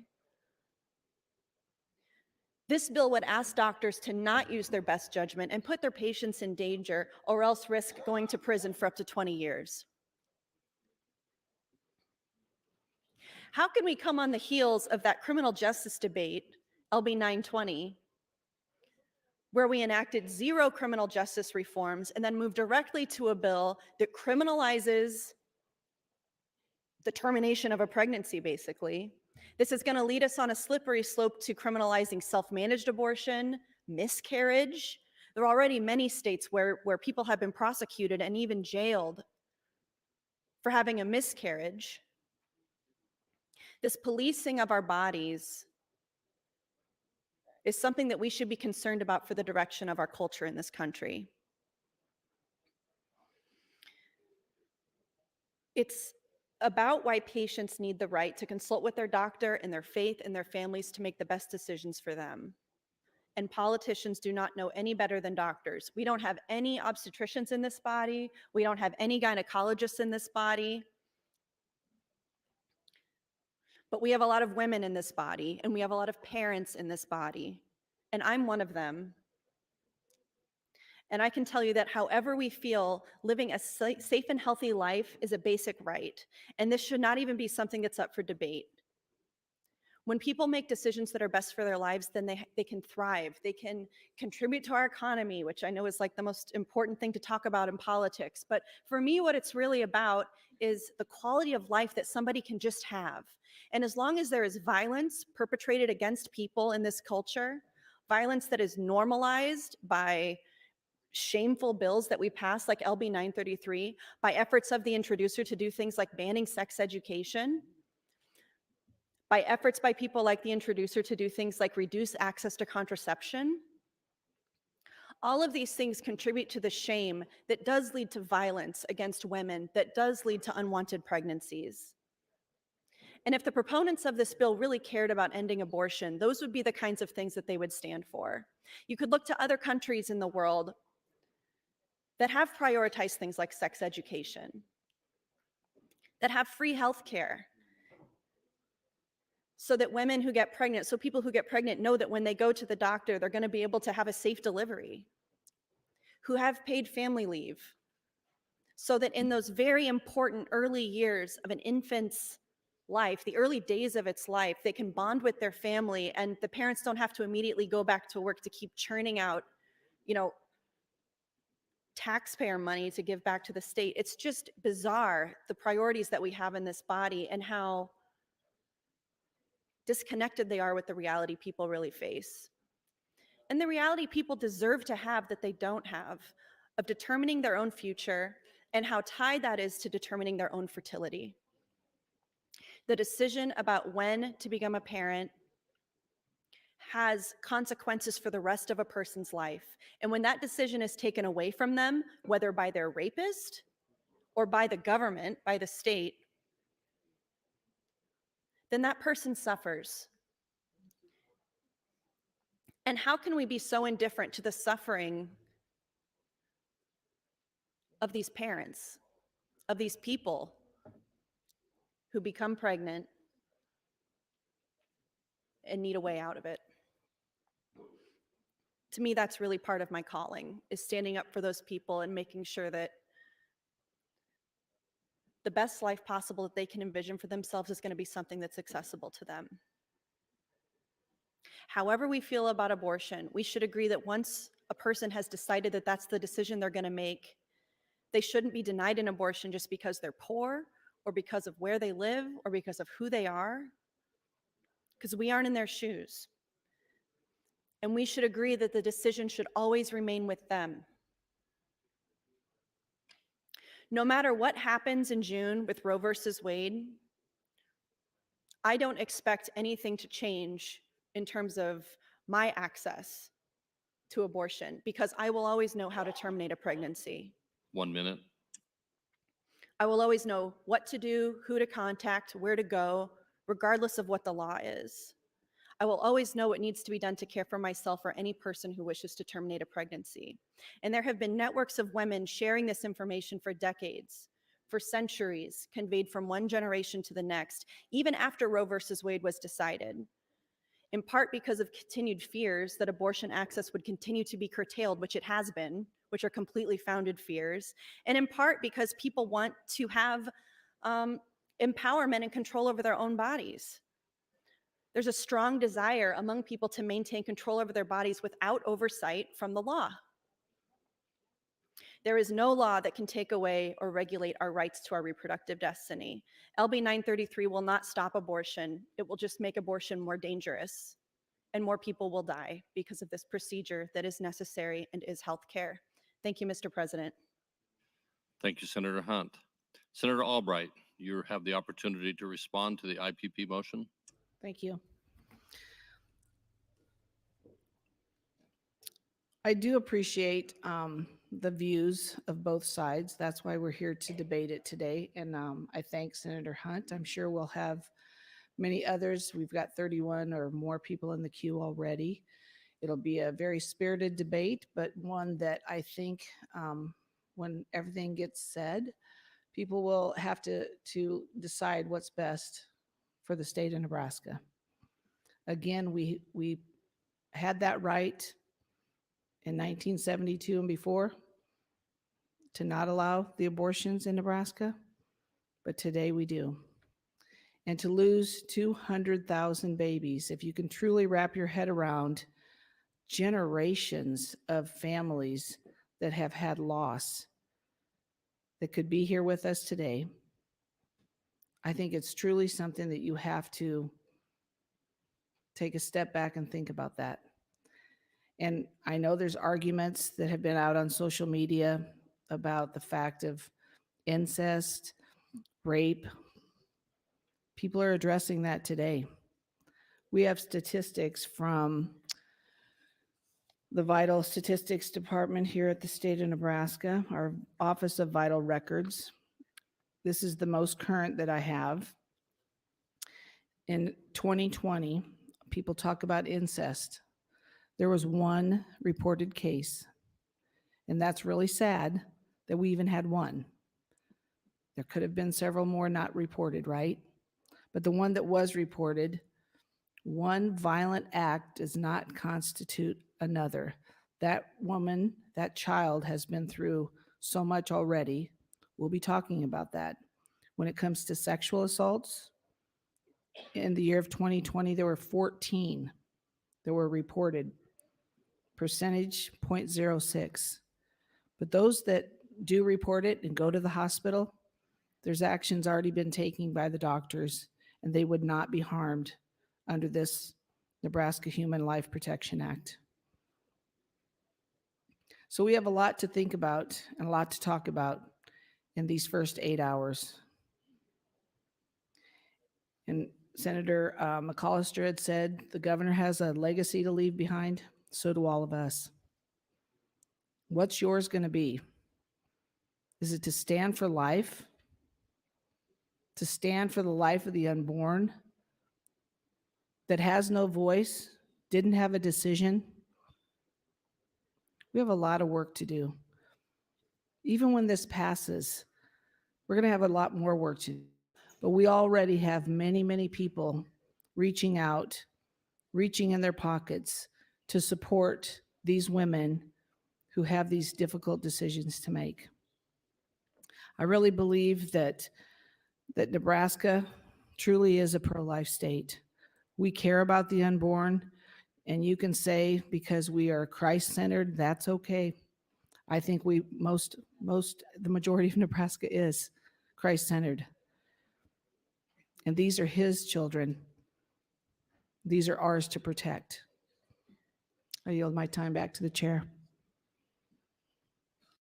Thank you, Senator Albright. Debate is now open on LB 933 and the IPP motion. Senator Pansing Brooks, you're recognized. Thank you, Mr. President. So I just want to talk about a couple things, and it's unfortunate that the kids have all come because this is a serious topic and we need to be frank about what's going on, but we do welcome you all.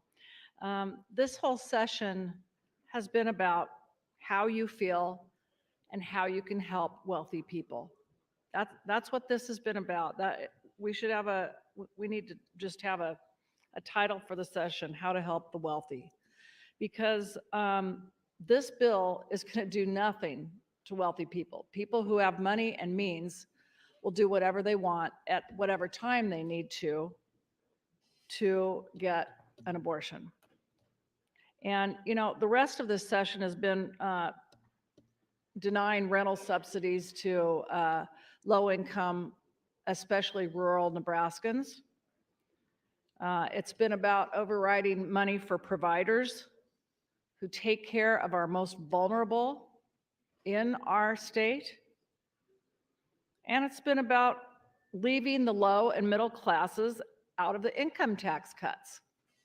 So it's really clear who we are here to represent, or who most of the people here are here to represent, not all of us. It's about rental subsidies.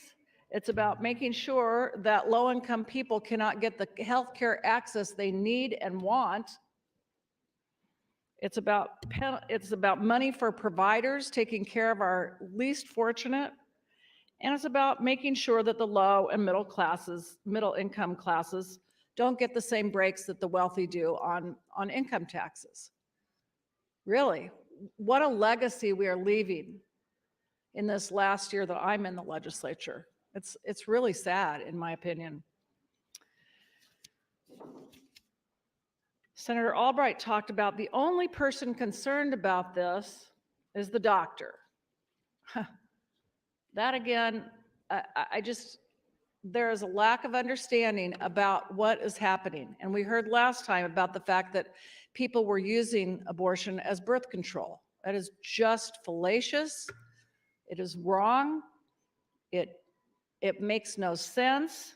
People are going in for a medical procedure for birth control. Yeah, that makes so much sense. I'm going to go get a doctor's appointment. I'm going to go through the whole procedure. I'm going to have the ultrasound to look at it, to see what's going on, and then come back later, because that's how I'm going to do my birth control. What in the world are you all thinking? I have a daughter. She's 25 years old, and you are not invited into her medical examination appointments. You're not. Not one of you here is invited. And you know what? I'm not invited unless she decides to invite me. Her medical, that's why we have HIPAA. The medical examination room is between the patient and the doctor, not each of you. And, you know, if we're going to start forcing people to carry to term, then we better dang well be prepared to pay for that child to term. It makes no sense that you are willing to force even a child to carry a baby. Oh, it's too bad. We're really upset about an incest victim. But, you know, that's the way it is. And she's got to go forward, and she has to change her life because you're uncomfortable.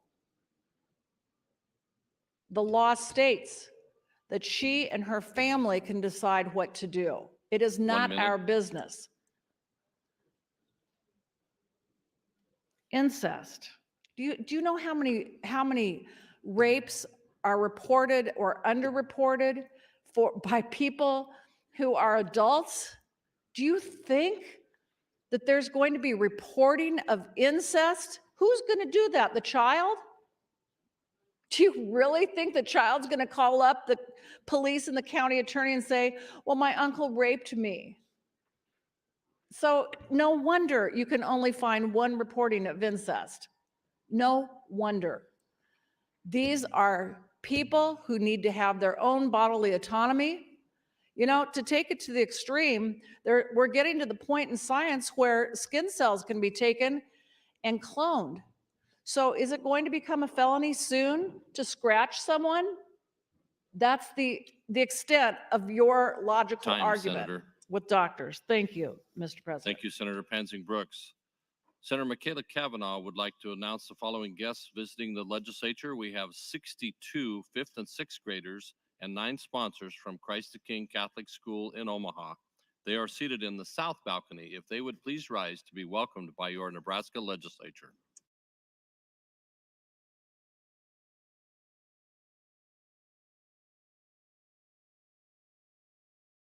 Thank you for coming. Returning to debate, Senator Vargas, you're recognized. Thank you very much, Mr. President. Still morning, so good morning, colleagues. I rise in opposition to LB 933. Look, I won't spend too much time here talking about this because I said this last time, but I want to reiterate. I think it's really important that Nebraskans know that they have many senators in this room that are supporting them, not against the issue just to be against this issue or LB 933, but that are standing by them both on the policy and the people side of this. Because put simply, I agree that the Supreme Court of the United States, look, politicians don't belong in doctors' offices making medical decisions. Women should make these decisions that are best for them and their doctors. And I'll continue to stand up for that very basic human right. But here's the part that I do want to be able to speak to a little bit. Look, part of the reason that we're all here is because we listen to public policy and we stay informed. I've been on the mic talking about when we're discussing tax relief and we're listening to tax experts, when we're discussing business incentives and we're talking to the business community and listening to them. Even when we were debating 920, there were different experts on both sides, from prosecutors to public defenders, that were weighing in on this. And we listened to them to be informed. With something that has to do with the health, well-being of individuals, and we're not listening to the Nebraska Medical Association or doctors or science, this should raise a flag for us. It's not against whether the intentions, even though I don't agree with them, that should raise a flag that something is off. If we're not willing to listen to the people that are looking out for the health and well-being of individuals and making the best policy possible, and also respecting the individual decisions of women in this circumstance, we're talking about this bill. If we're not going to be doing that, then what are we really talking about with LB 933? I talk about being pragmatic and data-driven and trying to listen to the policy, and I cannot find the proof point, the connection to listening to the policy experts in this. And if it wasn't even just that, listening to the reason and judgment from those that are trying to do everything to protect people in these situations. I just hope that we take that into account, that we're listening to the experts, and it was very fundamentally clear in the opposition letter. With that, I'll yield the remainder of my time to Senator Hunt if she will have it. Senator Hunt, 145. Thank you, Mr. President. Thank you, Senator Vargas. I was cringing listening to this debate, as we're going to do a lot, all of us on all sides. The introducer of this bill is the person who wants to prevent school children from learning anything about reproductive health, about sex education, about comprehensive sex education. And as we're starting this debate, we have a balcony full of fourth graders listening to us talk about incest and rape and sex education and all of these things surrounding this abortion bill. We're talking about grown things. And if any children who comes up here in the balcony gets a period, if any of them are menstruating, they can get pregnant. And then under Senator Joni Albright's bill, they'll be dealing with adult things. So let's be real about what we're exposing kids to and what we're not. Under measures supported by the introducer of this bill, including LB 933, which would have any of these kids who are up here trying to live their life, trying to be a child, if they experienced an assault and they became pregnant, they would not have an option to terminate that pregnancy and move on with their life under LB 933. And those kids would probably end up going to out of state. They would have to end up going somewhere else to get this procedure if their parents could afford it, if their parents were supportive. That's why this bill is so cruel, colleagues. It doesn't reflect reality. Things like this are not black and white. Thank you, Mr. President. Thank you, Senator Hunt. Senator John Kavanaugh, you're recognized. Thank you, Mr. President. So I just wanted to talk a little bit about the substance of the bill, and I spoke to Senator Albright off the mic, and I wonder if Senator Albright would yield to a question. Senator Albright, will you yield? Yes. Thank you, Senator Albright. So I would turn your attention to Section 8 of the bill, and the print copy I have has it on page 3, which is Section 8, subparagraph 1. Section 8 is the Human Life Protection Act shall only become operative upon the occurrence of one or more of the following. And the first one is that the Supreme Court shall overturn Roe. And you mentioned the Dobbs case, and that's the case that's currently pending before the Supreme Court. Do you know how the court is going to decide that case, what their decision is going to be? I sure wish I did, but So- no, I don't. No, you don't. And if the court were to not overturn Roe in that case, this law would not become effective. if they do not overturn this one, no, it would not, but they may decide at a later time. But we just want to be prepared that if and when they do, we're ready. So you anticipated my second question. So there may be a later case that could come up and the court could overturn Roe in that case. Yes. It's not limited to the Dobbs case. That was my second question. Mhm. So then section 2 is, or an amendment to the Constitution. Are you aware, is there pending amendment to the Constitution that is being considered? That I don't know, but I can sure find out. Okay, sorry, I didn't give you a warning on that one, I It's all guess. right. And then the third section is an act of Congress. Is there a particular bill we should be on the lookout for that would be contemplated in this statute that? Those are all great questions, and I will get back on the mic and answer those Okay. for you. Well, Thank you. Thank you for your answers, You bet. Senator Albright. And so, colleagues, the reason I asked those questions is in my preparation for this debate, and I truly do appreciate Senator Albright helping me out with my understanding of the bill. I went back and I started reading cases. I looked at this, and to me, this reads as a delegation of authority. And so I went back and started working my way through the Nebraska historical cases on delegation of authority. And so I just thought I would share with folks today some of those things, which this applies to any issue, any delegation of authority. So to be clear, I would be against this bill if it doesn't have this problem. So I would be against LB 933. I don't want anybody to have any illusions about where I stand on this. However, when we're making laws, our obligation is to make the best law possible and laws that actually carry the effect that we intend them to. And my read of 933 and the cases that I'll go through for you here would tell you it is clear if we adopt 933, it is not constitutional under the Nebraska Constitution. It would not be legal because of the structure of the bill, not because of the content. So I started in 1935 with Lewis Smithburg versus William Banning, Nebraska Petroleum Markets et al. So this was a bill about, in the Nebraska Legislature, about a gas tax that would go into effect and then could be withdrawn by the governor based off of some federal action. And so the court goes through and analyzes all this, and it says, at the date of the filing of this petition, the Congress of the United States had not passed any law providing for old age assistance. The gas tax money was going to go to old age assistance, public security, health, and welfare. So essentially, Congress had not taken action, had not passed a bill that was the subject of the Nebraska statute that was under contention here for this tax.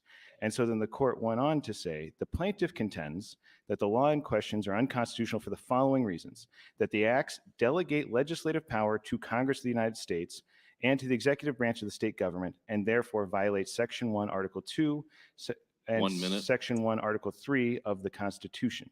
So the Nebraska Constitution basically has a separation of powers that says the legislature makes laws, the judiciary interprets them, and the executive executes.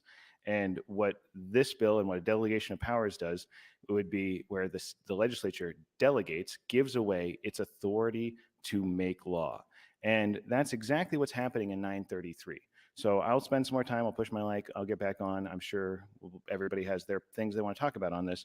But to me, this is a very important point when considering a bill like this, is whether or not it could even, we can have this whole debate. We can spend hours and hours on this, but this bill will have no effect. It will not, it will be unconstitutional under the state constitution of Nebraska because we cannot delegate to the United States Supreme Court, the U.S. Congress, or potential potential constitutional Time, amendments. Senator. Thank you, Mr. President. Thank you, Senator Kavanaugh. Senator Matt Hansen, you're recognized. Thank you, Mr. President, and good morning, colleagues. I'll be brief, and then I'm going to yield my time. I do rise in opposition to LB 933. I oppose it just on general principle, and I do agree with all the points Senator John Kavanaugh was just making on delegation of duties, as well as just it's an interesting way to structure an outright ban on abortion, which is not something I'm going to support. With that, Mr. President, I will yield the balance of my time to Senator Wishart. Senator Wishart, 430. Thank you, Mr. President, and thank you, Senator Hansen. I rise in strong opposition to LB 933. I believe that women have the right to their bodies. And I will not vote for any legislation that takes away that basic freedom. A couple of weeks ago, I was reading in the newspaper about the fact that young girls waking up in Afghanistan don't get to go to school anymore. And that led me on a train of Google searches to look at what women's freedoms are like across this world. For example, in Syria, women are cut off entirely from political engagement. In Burkina Faso, young girls are being forced into marriage. In Tanzania, genital mutilation still occurs in very young girls. There are 28.7 million women and girls in this world forced into sex slavery right now.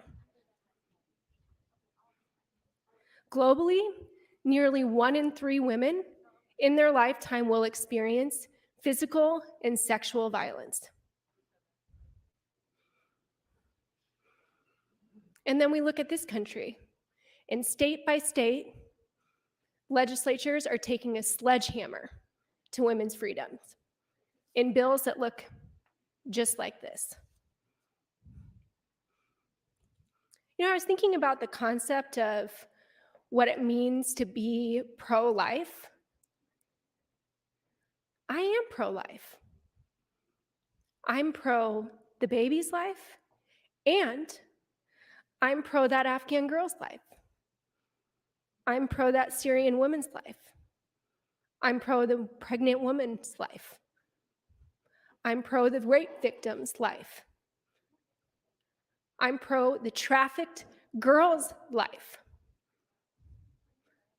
Because this legislation, while it may claim to be pro-life, this is not for their lives at all. This makes Nebraska dangerous to live in as a woman. And I will do everything possible to stand up for the women in Nebraska. They deserve for people to think about their lives too.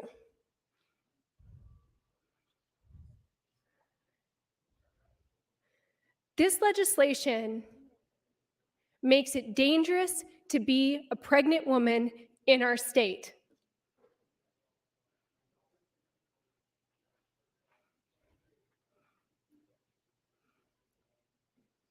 One minute. And of all the people that we're going to bring danger to their world and take away their rights, pregnant women? I was reading through the newspaper the last few weeks and checking off how many negative things in this world are being caused by pregnant women. I don't see wars being started. I don't see rapes occurring. I don't see mass shootings occurring. But pregnant women, that's the group of people we decide out of everybody are going to lose their rights this year. I will not stand for that. And I hope enough of you will stand for these women as well and their freedoms. Thank you. Thank you, Senator Wishart. Senator Hunt, you're recognized. Thank you, Mr. President. Besides the moral problems I and others have with LB 933, the bill itself has a lot of issues. And part of the reason for this is the fact that the bill didn't go through the committee process. LB 933 was introduced by someone who is not an attorney, who is not a legal expert, which was drafted by, Christian extremist activists.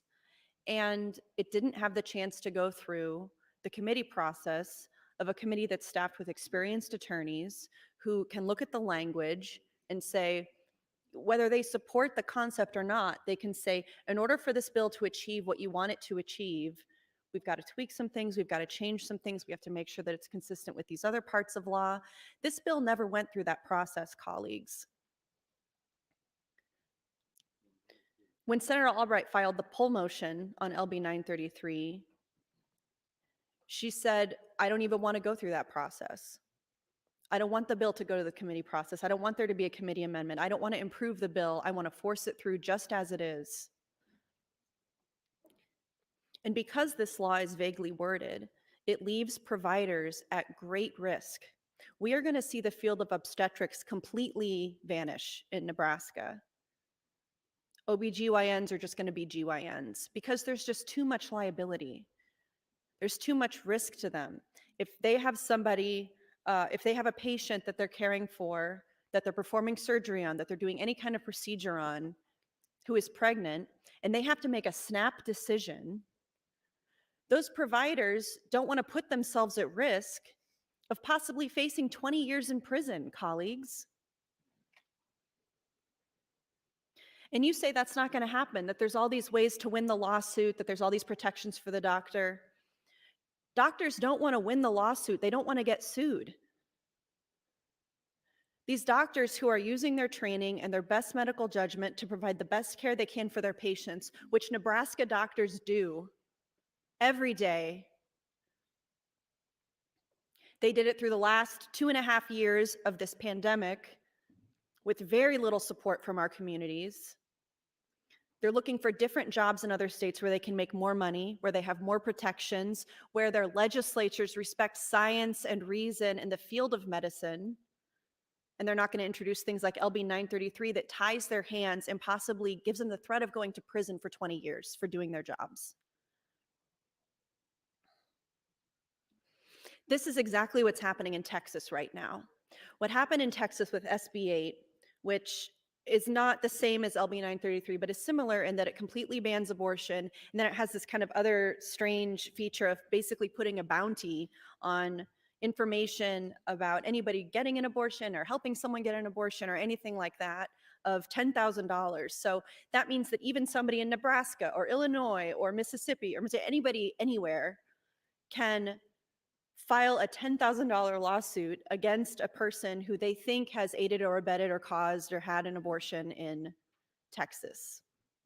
This bill is not like that, to be clear. But with the ban from Texas's SB 8, it's kind of created a little bit of a natural experiment because we have this condition in Texas and we're able to look at what are the effects of what has happened in Texas. We see people going as far as Washington State, as far as Rhode Island and New York and New Hampshire to get abortion care.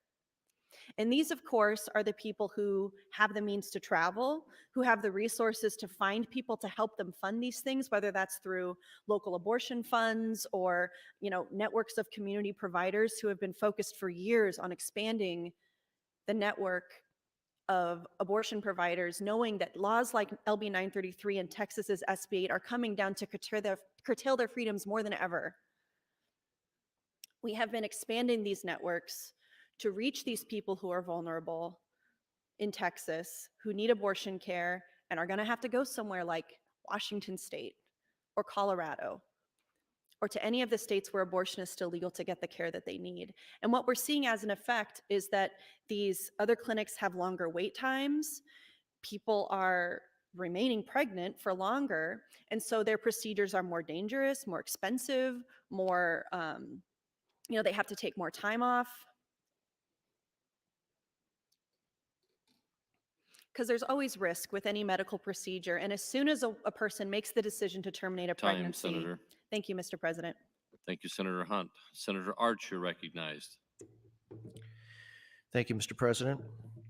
I want to reflect for a few minutes on stages of development. Developmentalists often break stages of human development into 8 stages, and I'm going to start probably where I am right now: late adulthood, middle adulthood, early adulthood, adolescence, middle childhood, early childhood, infancy and toddlerhood, and prenatal development. and I want to talk a little bit about prenatal development. The process of prenatal development occurs in three main stages.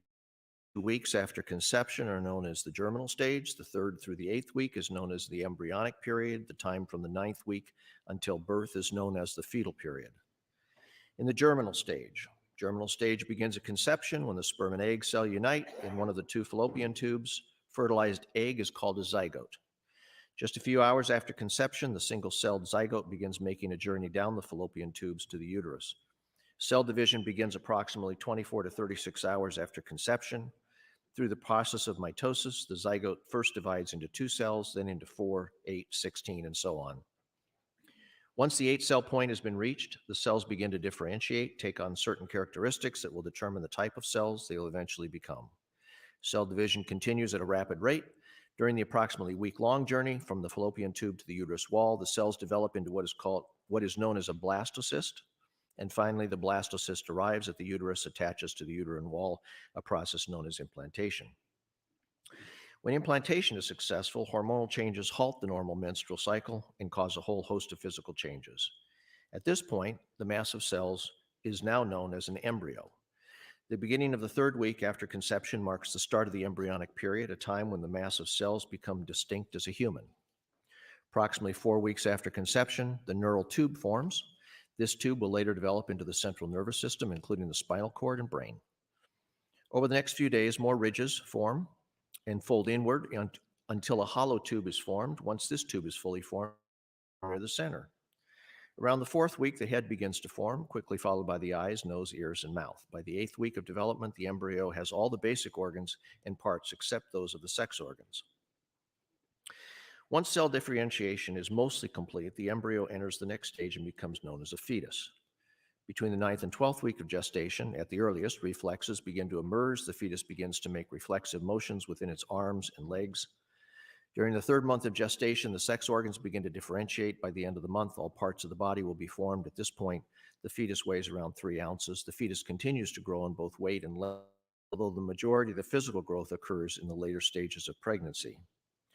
During the period from 7 months until birth, the fetus continues to develop, put on weight, prepare for life outside the womb. The lungs begin to expand and contract, preparing the muscles for breathing. So as I understand that, certainly not a physician, but as I understand that, I think I just read my stages of development. And yours as well, right? Everyone in this room, those were our stages of development. Sometimes we refer to it as, well, I came from a zygote. I came from an embryo.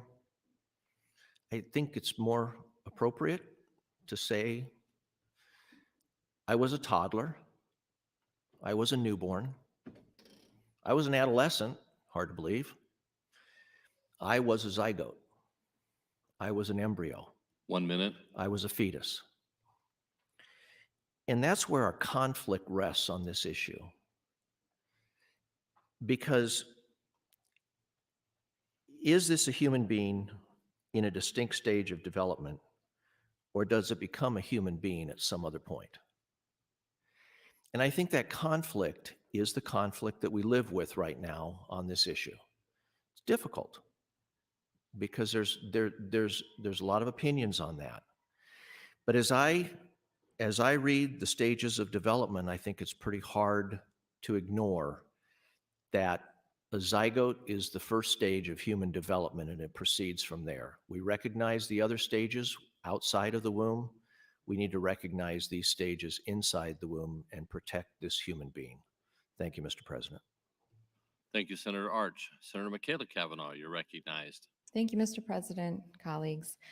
I rise in opposition to LB 933 and in support of Senator Hunt's motion 116 to indefinitely postpone this. First of all, I'd like to make an offer.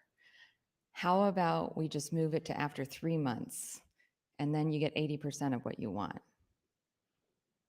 No. Yeah. See how that works, friends? Offering 80% of what you want and acting like that's a real compromise is just Baloney Skittles. So what I want to talk about is I've got the statute here. I was looking at the various statutes that are referenced in here, and one of them is 38-2022. That's what I'm looking at. And so this is about unprofessional conduct under Medicine and Surgery Practice Act.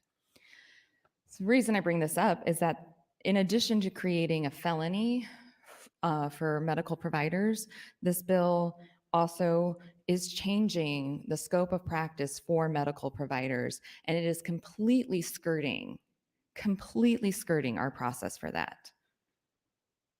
We go through what's called a 407 process. It's a credentialing process. If we want to change the scope of practice in medicine, the Board of Medicine goes through an exhaustive process to make sure that we are changing it appropriately and still meeting the needs of patients. This doesn't do that. And the Health and Human Services Committee has held strong that this is an important thing for us to do because we are not medical providers. We are not experts in all of the various medical procedures. And that's why we put our faith in the Board of Health. And we have an exhaustive process. This, just like so many things that we've seen this year, is systematically dismantling our safeguards, our processes, and as a result, the people of Nebraska suffer. I find that very disappointing. In addition to the problems with it, which I've got hours to talk about, this just should have been two bills, first of all. If you're going to create a new felony, send it to judiciary. If you're going to change a scope of practice, create a bill, put it in, start the 407 process, and then you get a bill introduced after you've gone through the process, and that bill enacts the recommendations of the 407 process. That's how you do good governance. You take the time and you go through the steps. So if this is really something that you all think should be happening in Nebraska, why not go through that process? Are you afraid that the Board of Health appointed by Pete Ricketts is going to go a different way on this? These are gubernatorial appointments. Most of them I don't vote for. But I still think that this should be going to them. It's a scope of practice change. Hugely problematic. Hugely problematic. Then there's the creating of the penalties for doctors. I assume that's a non-starter as well. We're going to keep that in. Because otherwise, what's the point of this bill? 1 minute. I have some very significant concerns about how this is going to impact our medical community and our ability to recruit and retain quality doctors to our state, especially if citizen legislators are making significant medical decisions and skirting our own processes. When I come back, I want to talk about some of the bills that we haven't been doing that help pregnant women, because there's a lot. And the same people who support this bill are the same people that oppose those. I'm sick and tired of this, I love pregnant women and babies, because you just like zygotes and embryos and fetuses. The rest of it doesn't matter. You're pro-birth, not pro-life. Big difference. Big, big difference. Thank you. Thank you, Senator Kavanaugh. Senator Day, you're recognized. Thank you, Mr. President, and good morning, colleagues. I rise in support of the motion to indefinitely postpone from Senator Hunt and in opposition to LB 933 for myriad reasons that I will spend as much possible time today talking about. I I enjoy talking about this topic. I spent a lot of time researching it when I was in school. I was a political science major in undergrad with a concentration in gender and race politics. And in grad school, I studied gender and women's issues. And so I have some texts that I reference quite a bit with this issue. So I have a lot to say today that I can't wait to get into. But the first thing that I wanted to respond to was Senator Arch had mentioned the stages of development and, when does a life become a human? And I'm not new to this conversation. I serve on the Health and Human Services Committee, and we have sat and had this conversation before in relation to other bills. In particular, Senator Hunt had introduced a bill last session that would make emergency contraception the standard of care for sexual assault survivors. So in reference to what Senator Albright had said earlier about victims of sexual assault going to the emergency room and getting the appropriate care, no, that does not happen in Nebraska. A woman who has been sexually assaulted in the state can be refused emergency contraception as the law stands now, and they have the right to do that. We obviously couldn't get the bill out of committee last session because other senators men in the committee sat and debated about when life began. We had this philosophical discussion that was incredibly demeaning to the women on the committee about when they felt life began. And my question to that is, I don't wrestle with the issue of when life begins. That's not something that I concern my time with. The issue that I wrestle with is at what point does the humanity of the zygote or the embryo supersede the humanity of the living, breathing, fully developed, sentient human being that is the person carrying the zygote or the embryo, whose continued development depends on her body to continue to develop. At what point do we see the humanity of the woman as less than the pregnancy she is carrying? When do the rights of the embryo or the zygote supersede the rights of the woman? That's my question. And why do you feel okay saying, well, the embryo or the zygote has more rights than a living, breathing, grown woman? When do you feel okay saying the embryo or the zygote has more rights than a 12-year-old girl that was raped by her dad? It makes me sick to my stomach to listen to people say, oh, there was only one reported case of incest. There was only 14 reported sexual assaults. So that's okay. No big deal. That is a dark, dark, twisted worldview. Sick. 1 minute. We cannot offer help to those people because we are putting the rights of an embryo or a zygote over a living, breathing human, regardless of the circumstances in which they became impregnated. That is sick and twisted.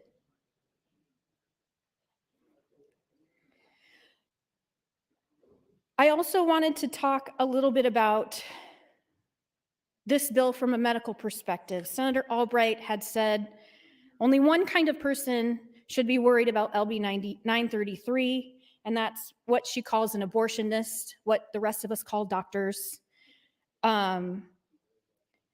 And in addition to Senator Wishart's statistics about 1 in 3 women will experience sexual assault, 1 in 10 to 1 in 5 women will experience miscarriage. Time, Senator. Thank you, Mr. President.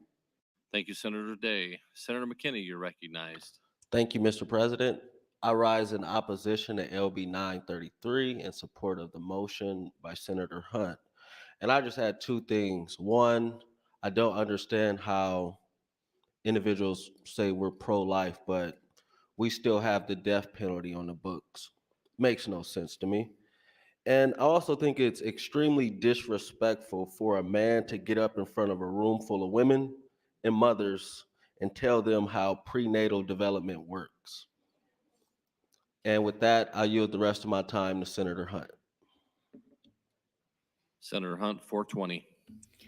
Thank you, Mr. President. Thank you, Senator McKinney, and thank you for making that point. I exist and I was born, and therefore I must oppose abortion is an argument that I will never understand. It's only people who have never been in the situation to need an abortion or to be able to imagine a situation where that would be possible who ever make arguments like that. When you talk about the development of an embryo and you say, well, that was me once, that's also how every animal develops too. That's how a cow develops, but you're all going to go eat a steak. So to me, that's not an argument that makes a lot of sense. Talking about sexual assault victims in Nebraska, in Omaha, where I live, the Women's Center for Advancement, which is just one organization in our state that serves survivors of sexual assault. In 2020, the Women's Center for Advancement served 80 survivors of sexual assault in 2020 alone. And that doesn't include any survivors of trafficking or domestic violence. And these are just people who reported. And not all of these survivors ended up getting any justice through the legal system either. And of course, these are also only people who ended up coming to the organization for help. That's just sexual assault. That's just one organization. And that's just the people that had the network and the knowledge and the means to get this help. 80 people surviving rape in 2020. And their offices were closed because of the pandemic. So 80 victims, 80 survivors in a pandemic lockdown in just Omaha in just 1 year. Colleagues, we have debated ridiculous abortion restrictions in this body for decades, twice in the last 4 years that I've been here. Reasonable people can look at LB 933 and say, you know what, this really just goes too far. It goes too far. We cannot have a one-size-fits-all bill like this to apply to every single type of pregnancy when we know that people experience violence, that people experience medical anomalies, and that doctors, physicians, are going to be put at legal risk and they aren't going to be able to practice medicine in Nebraska under this bill. Under this bill, a physician that made the determination that a pregnancy needed to be terminated for the life of the mother in a split-second decision that nobody wants to have to make as a doctor, they would be making that decision knowing that if someone second-guessed their judgment, that they could file a lawsuit saying that they violated LB 933. In Texas, where this has already happened, we already see this happening with providers. In one article from NPR about Texas's law, a woman who needed abortion care to save her life says, I remember being like, what, you just can't do this procedure? They couldn't, they meaning the doctors, they couldn't even say the word abortion. I could see the fear in these doctors' eyes that they were so scared to even talk about it. They were typing stuff out on their phones and showing it to us, adds Scott. Scott is the father, the husband. They were typing stuff out on their phones and showing it to us, adds Scott, saying that doctors were afraid to even be overheard helping them plan an abortion. The next day, Anna's OBGYN needed a plan to get Anna to a place where she could get the procedure as quickly as possible. They ruled out some nearby states, including Oklahoma and Arkansas, with mandatory waiting periods as long as 3 days. So there's two options, said Scott, New Mexico and Colorado. Would you rather have her go into labor on a plane or in a car? This is the reality of what happens when you pass bills like LB 933. It doesn't save lives. It puts doctors at risk from practicing their profession and using their best judgment, and it puts patients at risk of death. Thank you, Mr. President. Thank you, Senator Hunt. Mr. Clerk, for items. Mr. President, priority motion, Senator Aguilar would move to recess until 1:00 p.m. Colleagues, we will maintain the queue, and the motion is to recess until 1 p.m. All those in favor say aye. Opposed? We are in recess.